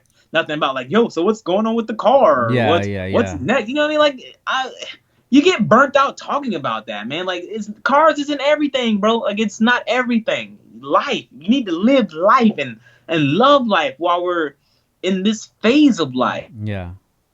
before we get to our next stage. You know what I mean? Like, I don't know. I just feel like we're all here. I don't know why. Like, I always feel like um we're here to complete a purpose. Once our purpose is complete, we transcend to the next life. So whether you die in a car crash, maybe like you never know people's life from like how they internally feel. So I feel like once you complete the purpose that you were, your soul or inner spirit telling you to complete and you do it, you transition to your next stage of life where you reap your benefits of being Yeah, yeah, wholesome, yeah. or you know what I mean, like you go through the next stage of like, now all that hurt you've done, here's happiness, here's Yeah. love, here's what you really truly want. Enjoy this until your next stage of life when you know what I mean. It's so much stuff, bro. I'd be going, bro. It'd be like 2 or 3 o'clock in the morning. I'd be thinking, I'm like, damn. So I wonder what's going on in the next dimension. Like, Yeah. what's you know what I mean? Like, I is this love it. really? Yeah, like, is this really? Like staying inside, you like seeing how like uh, uh, um, something so crazy can like shake the world up. Like, is this it? Like, is this really like what we're designed to be? Like, we're all free. We're all mammals. We're all supposed to like come together, and like it's just crazy. Like, I feel like with all this happening, it's trying to divide something. Like something is trying to be like it's trying to divide what's I don't know. Like, it's just so much stuff, girl. I'm a conspiracy theorist, so Yeah. it's just Me it's just too. like I don't know, bro. I Like it's feel just I feel like we're in a great awakening right now, and oh, a lot of 100%. things that Yes, we're going through yes. is that we need to change. Before we get off the subject, have you ever spoken with Calvin Kabilling? No, I've never spoke to him. When I watched, I was on my way. I watched that podcast on my way home from the airport, and Gotcha. I've never like I've known of Calvin. I won't say I know him, but like I've known of him in the videos. I'm like, oh, like Calvin's cool. Like I mean, he's Calvin. But when I heard the podcast, and I'm like, damn, like I can relate to this dude. Like, yo, Yeah. like when he was speaking about like how he had, like how he's himself, and like he'll meet like a famous person or a business and just be himself, like dapping up, like what's up, Yeah. dog? Like I'm like, bro, that's it. Like, cause he's like, I think he said something like, if they like, I'm not gonna change who I am for people to like me. Yeah. If you don't like me, like if the first time I meet you and you don't like me, then you're not gonna like me once you get Yeah. to know Yeah. me. Yeah. You know what I mean? And I was like, bro, I respect that man. I'm like, bro, that I respect you, bro. And ever since then, like I took inserts of that and like apply it to my life. Like if I meet somebody who like I want to work with, I'm not gonna be like, hey, what's up, man? Like, how's it going? You know, I'm like, yo, what's up, bro? This is me. Like, what's good? Like, I'm not gonna like, Yeah. change who I am to like appease your mind of who I need to be, or who I am, or if like, if I can't be professional, or what I mean. I can. It's levels to it, but like I don't want to change who I am or like speak to you any different because of your stature or like who you Definitely. are. You know what I Yeah. mean? Like, yeah, that was a great podcast. He's great dude, man. I've had conversations with him off air, and just I've kept in touch with him ever since then. You should shoot him a DM, man. I feel like you guys would have a lot of similar thoughts. Yeah, I think that'd be cool, man. I would love to meet Calvin one day, man. If I ever out in like San Diego, man, I think that'd be pretty cool Yeah, no, to like definitely. Calvin, bro. That yeah, he's like people like that is like where I can really grow relationships with. Like when you just yourself, and like I like how like he doesn't. I like how I love how supportive he is of TJ. I Yeah. love his support to his friends, man, and his brother. Like I lack support from my friends, all of them. Whether it's Randy or whomever, like they don't they don't show the support because they feel like I already got it from other people. Like Yeah. they see, you know what I mean? Like, oh, you got all these subscribers. Like, what you need to tell me that, like, bro, I'm proud of you, or like, bro, like, keep going, or like, bro, like, or share my post, or you know what I mean? Like, it doesn't matter if I sold 1,000 shirts. You can help me sell 1,000 more by just just being supportive of Yeah. like, yo, support my boy, man. Just be my boy, like, like making an Instagram post saying like, "Yo, bro," like appreciation post. You know what I mean? Like I've never had that from nobody. So like I know like if I ever have that, it's gonna help me out way more than anything. Cause like it's just having people in your life that shows you appreciation is more than that's all, at the end of the day. I mean that's all we want. Is to be shown like we're appreciated for what Bro. we do. You know? Dude, you're speaking to the choir, bro. You know, ever since I Yep. started this podcast up, it's been a fucking grind. This is just starting something new from the beginning. And you would think that we have so much following from Downstar that it would just transition over, and it Nope. doesn't. And I'm still Yeah. grinding to this day. People that I've had on my podcast never asked me to be on their podcast. You know, people that I've done so much for, they never share the podcast, never talk Yeah. about it, anything like that. And it's just that's just the way that things are, man. That's just the way that Yeah. things are, and that's just the way that people are. And the only thing that you can do is you can be that person that people aren't for you. There's nobody that's supporting Yeah. you. You can be that person supporting other people that are on their come up. Yeah, You know? so they don't have to feel. Yep, exactly. That's Exactly. what I. All Yep. the things that Yep. you've ever felt, all the things that you've ever been down on, people didn't reach out to you or what have you, you be that for somebody else. So they're never going to be able to say that. They're never going to be able Yep. to say, like, you know what, Zosh never helped me out. Zosh never showed me love. Anytime your name ever comes up, they're going to think positive about it Yep. because everybody that lets you down, everybody has somebody that's letting them down. It's a cycle. It's a It's a cycle. cycle. So Yeah. when you're putting out that energy, you're gonna get that energy. It might not be Yep. from the people that you expect, but But somebody else. it Yep. can be just from a random person. You know, we have random people that hit us up all the time that'll, you know, give me recaps on the podcast or give me feedback or what have you. And I love it, dude. Yeah. That shit's amazing. It makes me feel good because this is the reason that I do it. It Yep. would feel a lot better if people that I helped out, people that I was there when they were in need, helped me out, but that's not how the world works, you know? Yep. And it just makes you realize things that you shouldn't hold so much weight in these certain relationships because this person has a huge channel. This person has a bigger brand. This person's been around longer. None of that shit matters to me. It's how you Same. treat other people. It's how you treat people that aren't doing anything for you at this moment. You know, Yes. if everybody that quote unquote supported Downstar supported the podcast, dude, we would be in the running to be one of the biggest podcasts in our space. Yeah. You know, but Oh, that's 100%. not gonna Yeah. happen. That doesn't happen. Yeah. You know, I have people that'll listen to the podcast and say, dude, I never knew about this podcast. I just went back and listened to so many of the episodes. But if the people that were on the podcast helped pump Would it up, share it. Yep. would share it, it would go bigger, you know? Yeah, it would. But it's always like I feel like at the end of the day, when that happens, like when like you do something for someone or like what we're talking about, like if they would share, like I feel like they don't share it for like reasons of self insecurity of like, what if this grows bigger than mine, or Yeah. what if he gets more love on this than I do? And it's like the more you think like that, the work like it just is it just doesn't do it. It's just gonna make things worse because now no one's gonna want to really like do things with you if you don't like. You should always show love. I Yeah. feel like the only thing that makes this world happen and the way like love is. I feel like love is the most important thing of life. Is the most like because love make you do a lot of things. A lot like it helps mental health It helps your physical well-being.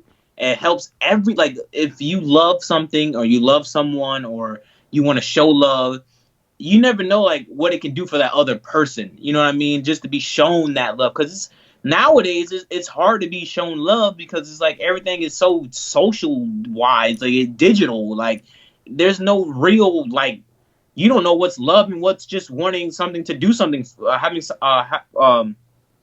someone to do something for you.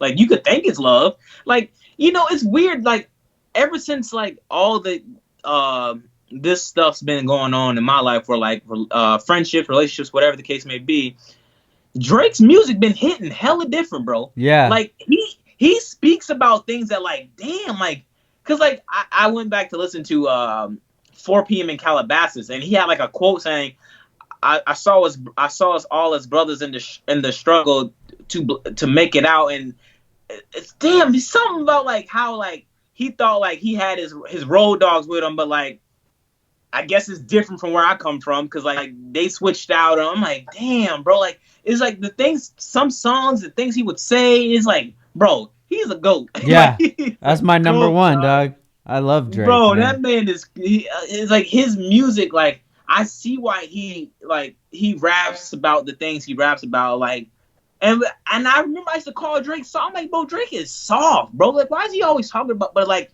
you have to go through what he's going through to understand. Yeah. Like that's what it's like. It's always a learning thing, because like you could think about like, like rappers that rap about, I don't know, it could be shit like how they felt when they was on a drug trip, or what made them do drugs. And you're like, man, all this guy rap about is drugs, blah blah blah. But then like you get to a point in your life where you don't know how to medicate yourself properly, so you do self-medication, where like you taking drugs. Now you can relate.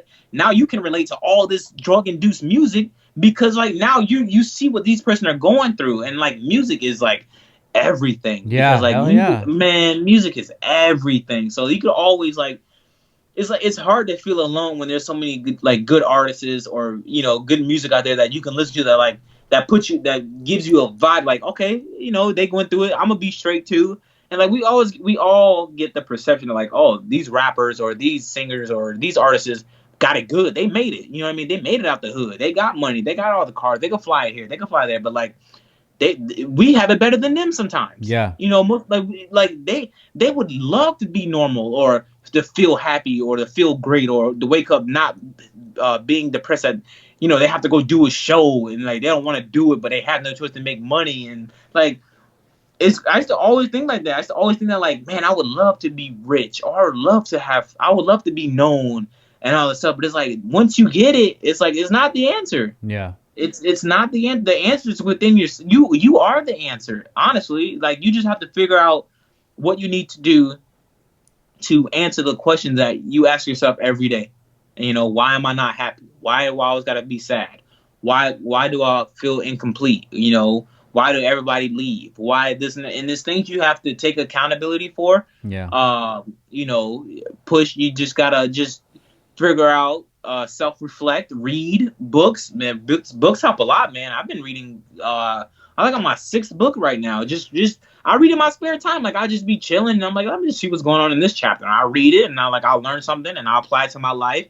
And then the people around me, I notice that like, once I improve, then my relationship with these people improve, or it don't improve. I just cut you off because I don't need you in my life anymore. You know what I mean? So you know what book you need to get, and I think that would help you out a lot. It definitely helped me out a lot. Is Charlemagne's second book.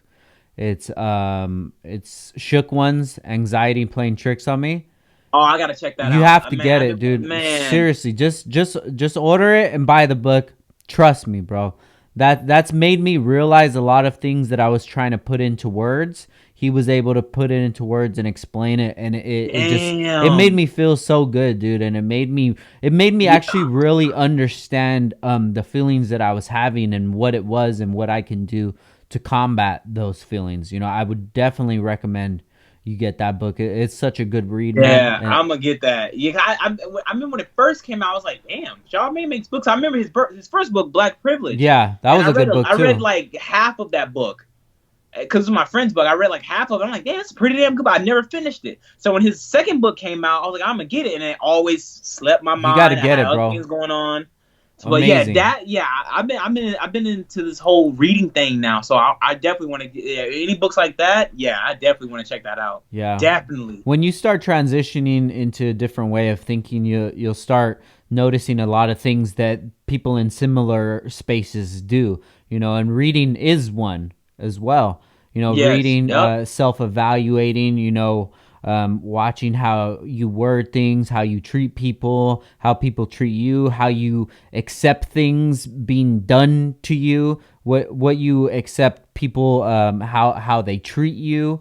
All of these things, dude, you start just realizing it all, and you just think, okay, I don't like when this person talks to me like that. So I'm either gonna address this person, or if the friendship I don't think it's worth going any further, we're not gonna talk about that to that Boom. person anymore. Perfect. That's Yep. just you're just evaluating things. Okay, you have a big pile of problems on your table.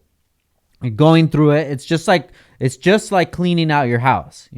Okay, Yeah. this person. Okay, I don't need that.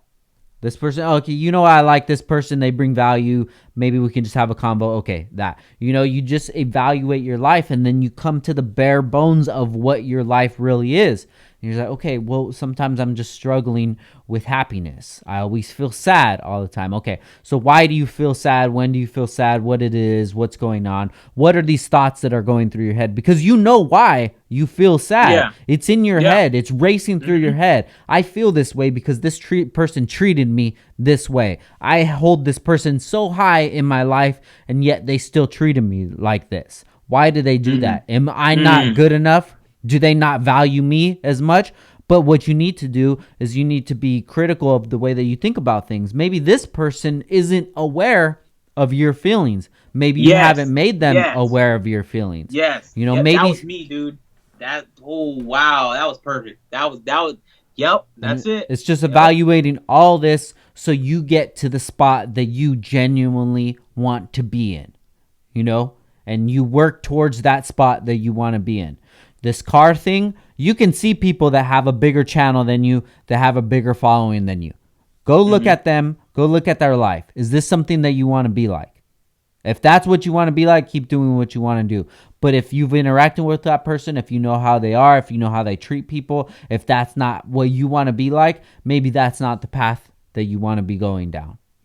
Charlemagne is a great one to look at because he's very honest about his feelings, and that's why a lot of people don't fuck with him as well, because Yeah. of how Yep. he is. Yep. That's why I recommend that book.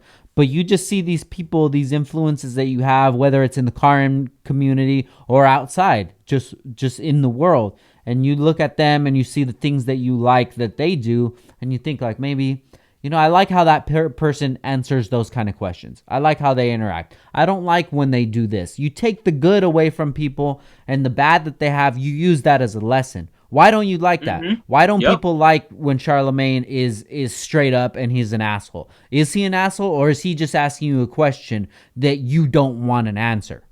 Yep. And you take Yep. all of that shit into consideration, and the rest is going to come.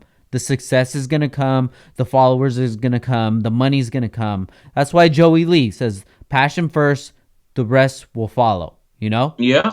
That's just what it is, man. You stay true to yourself. You stay true to what you want to do. And any of these questions that you have in your head, you have to just attack them. Any feelings that you have to attack it. Dude, sometimes when I'm happy, it feels weird, bro. Like when I'm like smiling and I'm like, wow, this feels weird. I'm not used to this feeling. Yep. I'm used to being defensive all the time. I'm used to having my guard up. I'm used to wondering why this person is talking to me, what they want. I'm thinking like, I hope that the way that I'm approaching somebody doesn't make them feel like I want something from them. It's just, dude, when you have that power inside of your head, that's why I say we're the minority, bro. Not a lot of people can think like this, but this is like Kanye said, this is like a superpower, and you have to know how to control your superpower. And if you don't, then your superpower is going to control you, and it's going to eat you up. And if Kanye is a great one, dude. There's a podcast out. It's called Dissect, and they dissect albums. And one of them that they did was Kanye's album, My Beautiful Dark Twisted Fantasy. He Uh, dissected it from start to finish, and that whole album, if you dissect it right and you just take the context clues, he's going through the pains of being famous, growing, and all the insecurities and the way that things ended up for him. You know, with all the Taylor Swift things that happened, and then yeah, the society turning on him. You know, Obama saying that he's a jackass. Imagine that the president of the United States that everybody looks up to calls you a jackass on national TV, dude. That's gotta fucking hurt, you know. yeah, But that, then it took a lot of him self reflections to learn why did those things happen. Why? So you transition, and you're in yeah, that point right now where you're transitioning. When you first started off, you're thinking, okay, well, this is what I want to do because most people think, you know, that's what I want to do. I want to be on YouTube. The guys are doing this, so I want to do that. And then it just grows. And then you get to a point where you're just like, damn, this isn't even the person that I want to be. This isn't what I want to do. Like, this isn't yeah, giving me the feelings that I thought it was going to be. yep, And yep. I get and that all the a time. lot of successful people, they've been through those same kind of feelings, and that's why you see people quote unquote switch up. You know, oh, that person switch up. No, they're just turning into the person that they've always wanted to be because the facade of fame and money and recognition isn't what it is. It's Yep, not what it yep, is.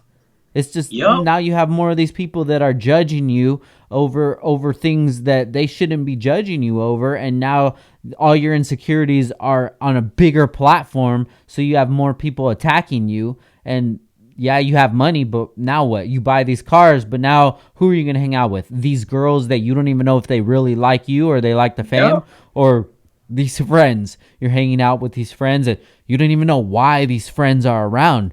Do you want to be friends with me or do you want to be friends with my status? And then you think like, Yep. damn, That's it. I wish I had friends Bingo. from back in the day. But then now your friends from back in the day, they're looking at you in a different light. Oh yeah, Zosh thinks he's fucking bad. Oh, it must be Oh, nice having all these followers, you know? You have to deal with all that shit, dude. that's crazy, That's a bro. lot of weight Oh to my deal with. god. Yep. Yep. I've been Like, through it all, dude. mm, I've been there, and there's more that I'm gonna deal with. And right now that I understand there's a problem, I need to come up with some solutions to fix that. Because if not, I'm just gonna be chasing my tail. So to understand that there is a problem, dude, that's step number one. that. Yep. Because if Yep. not, just like I said, stick her over the check engine light. Life is Burn. good. Grab. Yep. Everyone loves me until they don't. That's wild. That is some real shit. Because that's exactly what happens too. Like, like in my city, there's people I used to hang out with. Like, okay, this is one instance. So back in the day, like 5 years ago, I sold the car part to this kid, right? And fast forward like years later, I'm at this. We're all at the dyno day. Fred's getting tuned, Rainey's getting tuned, blah blah blah.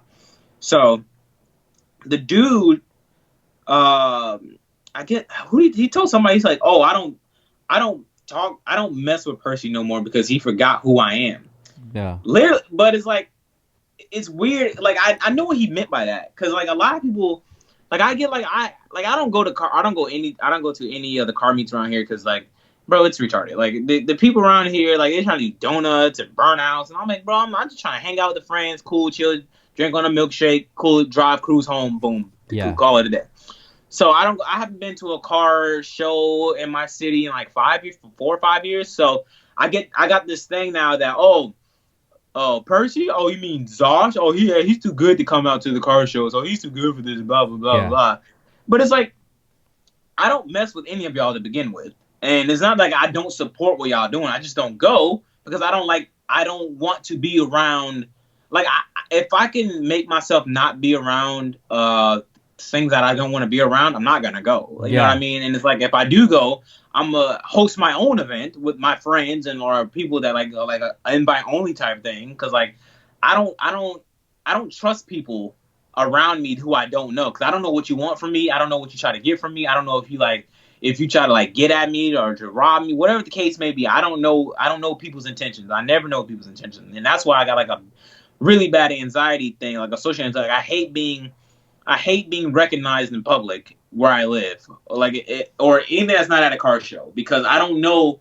Like shit, the go off topic, I was driving. Okay, so I took my car out, took the Integra out for a cruise. I haven't driven in like a couple of days, so I drove it, and I'm at the stoplight, and there's some kids on a skateboard. I'm like, damn, because this happened like a couple days ago, whatever. So I'm at a stoplight, it's red or whatever. Some kid runs through traffic, like he's probably like 17, 18, runs through traffic with a skateboard. My window's down. He was like, he come up to the window, scares the shit out of me. Come up to the window and was like, hey man, I love the videos. And I was like I have my glasses on, so I look up and I'm mad. I'm like, bro, what are you doing? I'm like, thanks, man. He's like, and he looked at me all weird and he just ran away. And like that scared bro. I really thought I was about to get robbed, dog. Cause like the way it happened, like I'm just driving, I'm at a stoplight. It's like it's a busy road. Yeah. Kids running across, like he had to be like 17, 18, maybe older, running across on this skateboard thing to like, I'm like, what is this kid? Like I'm looking in the room like, what is this kid doing?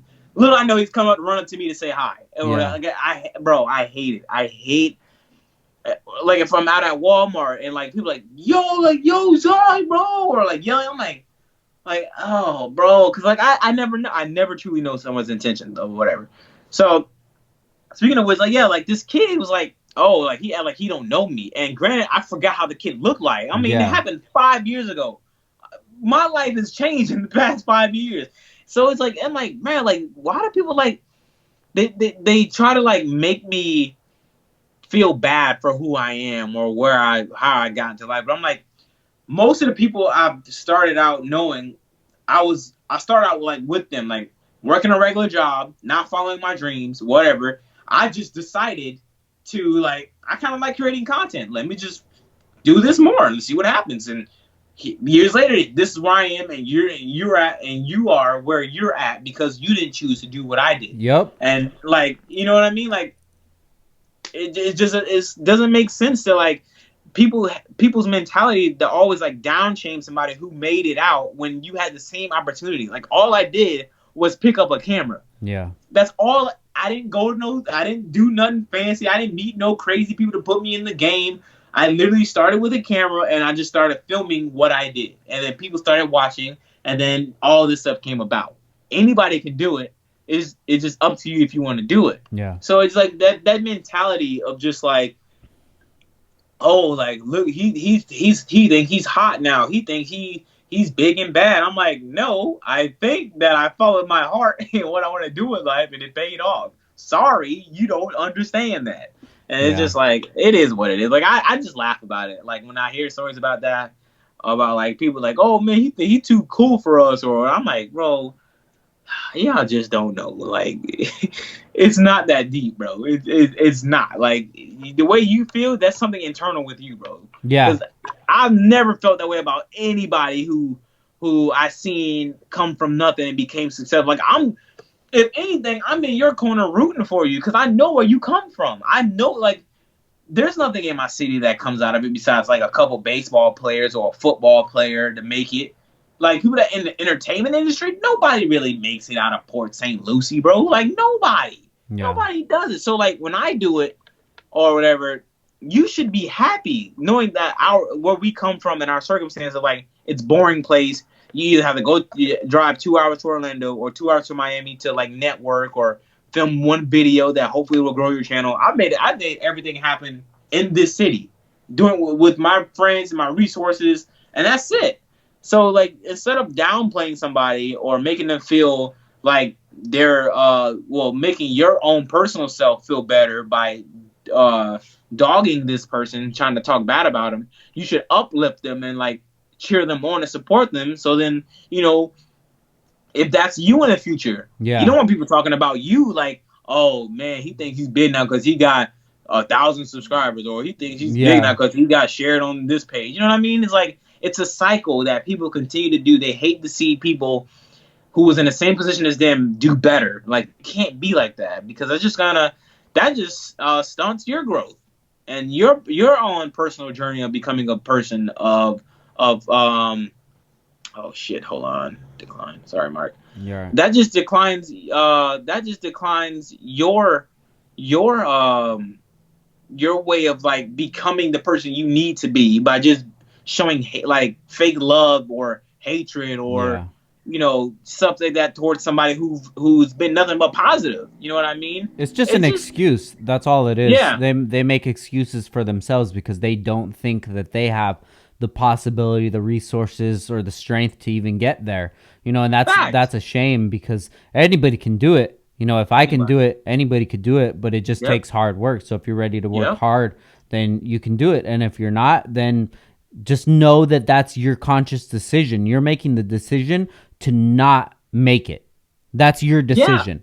And at Yeah. the end of the day, if I don't want to make that same decision that you made, you have to be able to accept that I took my time, because time is the only thing that we really even have. I took my time and focused Yep. on growing instead of complaining about where I'm at. And Yep. that's basically all it is. You'll never get love in your city. That's just how it goes. Yeah. Yeah. Like That's facts. that's the way Yeah. that things are, man. Yep. And you're never gonna get love how you expect it or how Yep. you want it, But you just have to recognize when you do get love and appreciate it, and you just have to be strong, man. You're in a unique position. The way that you think about things is very unique, so you just have to be strong with that gift that you were given, and just keep on what you're doing, man. Yeah. Pretty much. Yeah. That's all I can do. That's all I can do. Do what I do best and just keep at my craft. Keep trying to perfect it. Keep learning. And just yeah, bro. Just that's pretty much it. Yeah, just keep at it, dog. That's it. Yeah, well, I'm definitely going to keep an eye on the channel, man. And I want to Yeah. see what kind It's of gonna be a videos come turn. out. Yeah. Yeah. The last video I just saw, it seemed like you really didn't want to make videos anymore. I don't know if that was a joke or if that was No, real. see, you see what I'm saying? Like that, bro.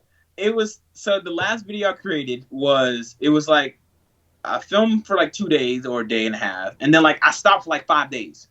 I was like when I texted you, I was like, bro, I'm burnt out. I was just Yeah, like, bro, I don't want to do this no more. Like I was, bro. I was like, I'm so because it's like you just the side of you that wants to see growth at a rate that you believe you should be at versus what the rate that you are at. yeah, I was like, I don't understand how like I can be so far or so deep in the game and like change things. Like I do things like I make sure like I do so much for like my audience yeah, that like it just doesn't seem like appreciated. Like it doesn't seem like, oh, if you didn't do it, we wouldn't care. And it's like, bro, yeah, like it to me because it's like the things that I have to do or go through in order to make like whenever like I think I spoke about it last time when I was like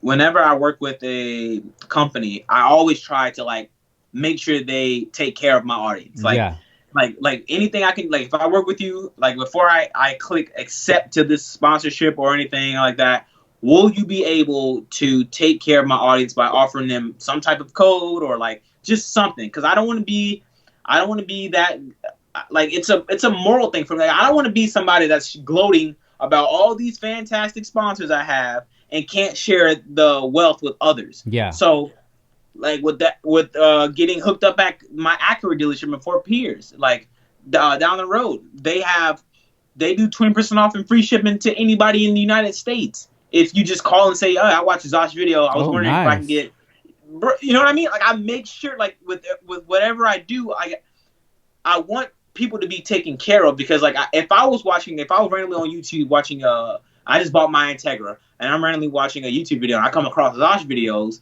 and I'm like, damn, oh, what part is that? I want to see what part he has, or Yeah, you know what I mean? Like, oh, damn, so he worked with this company. I wonder if he has a discount code. You look in the description, all my discount codes. You go on my Instagram page and my discounts highlight stories, all discounts, just because like I just want to be able to help others any way I can. yeah, Any way I can. So like when I see like I do all this stuff or like go out of my way to like to do things that like I know nobody's doing, but just doing because like it makes me feel good and I gotta use this spot I have to take full advantage to help while I can do it. And it's just like it just all goes back to like not feeling appreciated. It's like damn, like I don't understand. So like on those 5 days, I was just battling like, if I stop this shit, if I stop filming and I stop uploading, would I have made a difference? Like, would I have people like really like, damn, bro, like what happened, or like, Yeah. you know what I mean? Like, would I have really? And that's what I was battling with. And it's like I can't forget why I do this, and I don't do it for them. I do it for a personal diary. I do it for myself. And when I learned that, I was like, all right, let me get back into it. And now so I was, that's when I was telling people, like when I in the video, I was like, yeah, like I don't know if I want to do this anymore, dog. Like I was just like, yeah, we'll see, I guess. And then I didn't upload for like 2 days, and I got upload today. I was gonna upload last night, but she got too late, and I was like, whatever. So now I'm back. I got my mental game strong to where like now I'm back on the upload every day, but make sure it's a good video where you can laugh or you can be entertained by. The editing is fire. I'm on my grind, and I got Zosh MFG doing good, which I'm focusing more on than anything. And it's just like that. I'm back. I just had to go through that little period, when I burnt myself out. Had to go through that period of just like, okay, this is why you do this. You can't be relied. You know, people gonna come. They're gonna come. You already like, it is what it is. And then I finally talked myself out of that stun I was having, and now everything is copaesthetically back to being how it should be. Well, let me try to make you feel a little more comfortable. I did a podcast with the Sheepy, and I had to drive out there, which is probably like 2.5 hours there. Had a conversation for about almost 3 hours, and then another 3 hours back. That video only has 2,000 views. That's it. That video only has 2,000 views. Wow. I just did a podcast with Mark Arsenal, the founder of Fat Lace Illis. That one has 83 views. You know? Wow. Honda Pro Jason, 81 views. You know? Have you heard of that bike brand On Some Shit? Oh, yeah. Yeah, On Some Shit. I had Alfredo Mancuso. I had him on the podcast. Wow. 248 views. Tell me this isn't content that we're providing. Dude, that's crazy. You know, That's what I'm saying. Like, Jay from Tuner Evo is 145. Jonathan Wong, he was the editor of Super Street for like 10 plus years. 242 views. You know? Dude, imagine that shit, bro. That's crazy. But you just got to keep grinding. Yeah, because like we know, like that's what I say. Like, at the end of the day, it's gonna blow up because it's like people are gonna jump on, and they're gonna be like, damn, like he talked to all these people. Like what? Like, whoa, this is how this person really is. Like that's why like I have like over 1,000 of videos uploaded, and like I still get like the percentage, the same amount of views I would have got if I was still making content back in like 2016. Yeah. But I know I play the longevity game. Yep. I'm going to be around way longer than all these people who got the million subscribers. I'm going to be around. My substance of content is more valuable than their content. For sure. For sure. That's why I remind myself, like, it doesn't matter if I don't have the views or it's the substance behind the content. If you come to my channel, you're gonna leave with something that's gonna bring you back, and you're gonna want to know more, and you're gonna also grow more in a sense of like coming to realization of who you are as a person and like just learning curves of life. And that's all that like that's gonna be the thing that cements my name in the automotive YouTube world. Like I wish it was like some type of like award show for this shit, dog. Yeah. But just like just something like, yo, who is that? Like, who's the underdog that's like been holding it down? That would be me. Yeah. That would 100%. I would take. Bro, I just know it, man. I just know it in my heart that like, it's something bigger that's happening that I just can't see it yet, but I know it's happening. It is. I just feel it. You know, I just feel it. So I just like I gotta get back on the ropes, and then just bring more of the Percy to the channel, man. Yeah, so people can just have more of a hindsight of like, you know, what's real life like making videos. Like, okay, what do you guys think it's like being a YouTuber with quote unquote clout. What do you guys think it's really like? Well, Yeah. here's what I'm gonna tell you what it's like. Loneliness. I'm gonna just go in on it so people can really understand that like it's not what you like. Be careful for what you wish for. That Yeah. is true as hell. Be careful for what you wish for because you never know if it'll make or break you. And most of the time it's always breaking people because like they can't deal with it. Yeah. I think that there's a lot of value in that, man. And I think that that would be an awesome direction to go because then people would start looking at you more as just somebody who just makes videos about cars than it would be somebody who's, fixing up cars, but then talking about real life situations as well. That there's so much value in that, dude. And I think that that's something that you can be great in. Yeah, I believe so too. I'm definitely gonna do it. I just gave me like two video topics, like just sit down video topics of like, what it's like, or like, day to day things that we go through. And I just mean like I got like my day to day life, and it'll be like a short film, like it'll be like a cinematic thing where I just like I'm like showing you like what I go through on a day to day basis, but in like a cinema way. It'd be cool. You know, it would be It's gonna be tight, dude. In like, I've thought about this for a video, right? You get a stool, and then somebody sits on the stool. You have the light just lighting up that person's face, Uh-huh. and the rest, everything else is black. And maybe even do it in black and white would be sick too. Oh, that would be so. And then Oh just yeah, be that would be like, tight.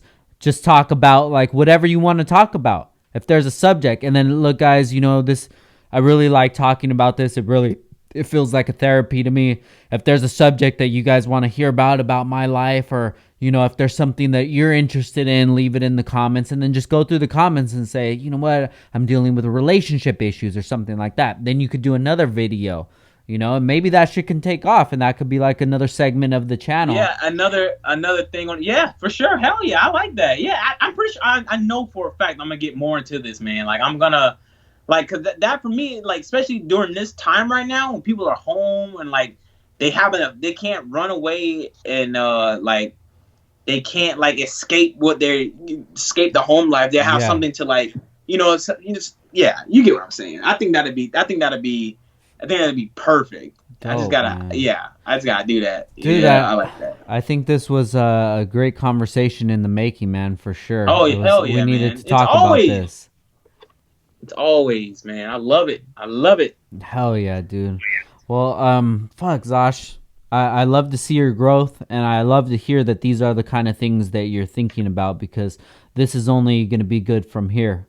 Thinking Oh about yeah. things on this level and facing these problems head on, it's just going to put you in a great space, man, and I'm excited to see where you end up at. Oh, me too, brother. Me too. I'm excited to see what the rest of this year brings. Hell To our yeah. next podcast. Dope, dude. We'll definitely have another follow-up podcast, man. But Oh yeah, for sure. We do these things yearly. yeah. You know what it Almost is? to the date, shit.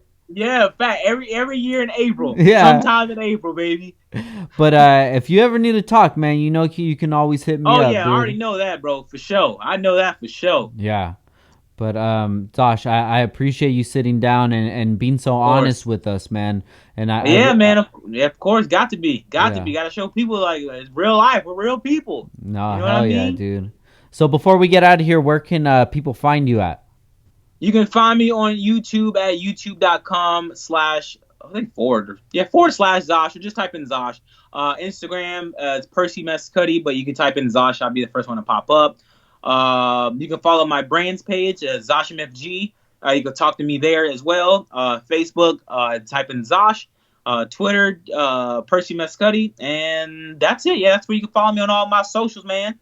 Dope. And this is gonna be dropping on Monday, so you have a giveaway going on. Yes, I will be doing a giveaway. I've reached 40,000 followers on Instagram, something like that. So this is a perfect opportunity for me to do a giveaway to the people that like help me get to where I'm at with this whole YouTube thing and life thing. So yeah, I'm doing a Zosh MFG giveaway. I'm gonna give away like a ton of merchandise, and like I don't know. Yeah, I gotta work the details out. But basically, it's gonna be a Zosh MFG giveaway: shirts, glasses, some money, Everything I ever release, you have a nice care package shipped to your door.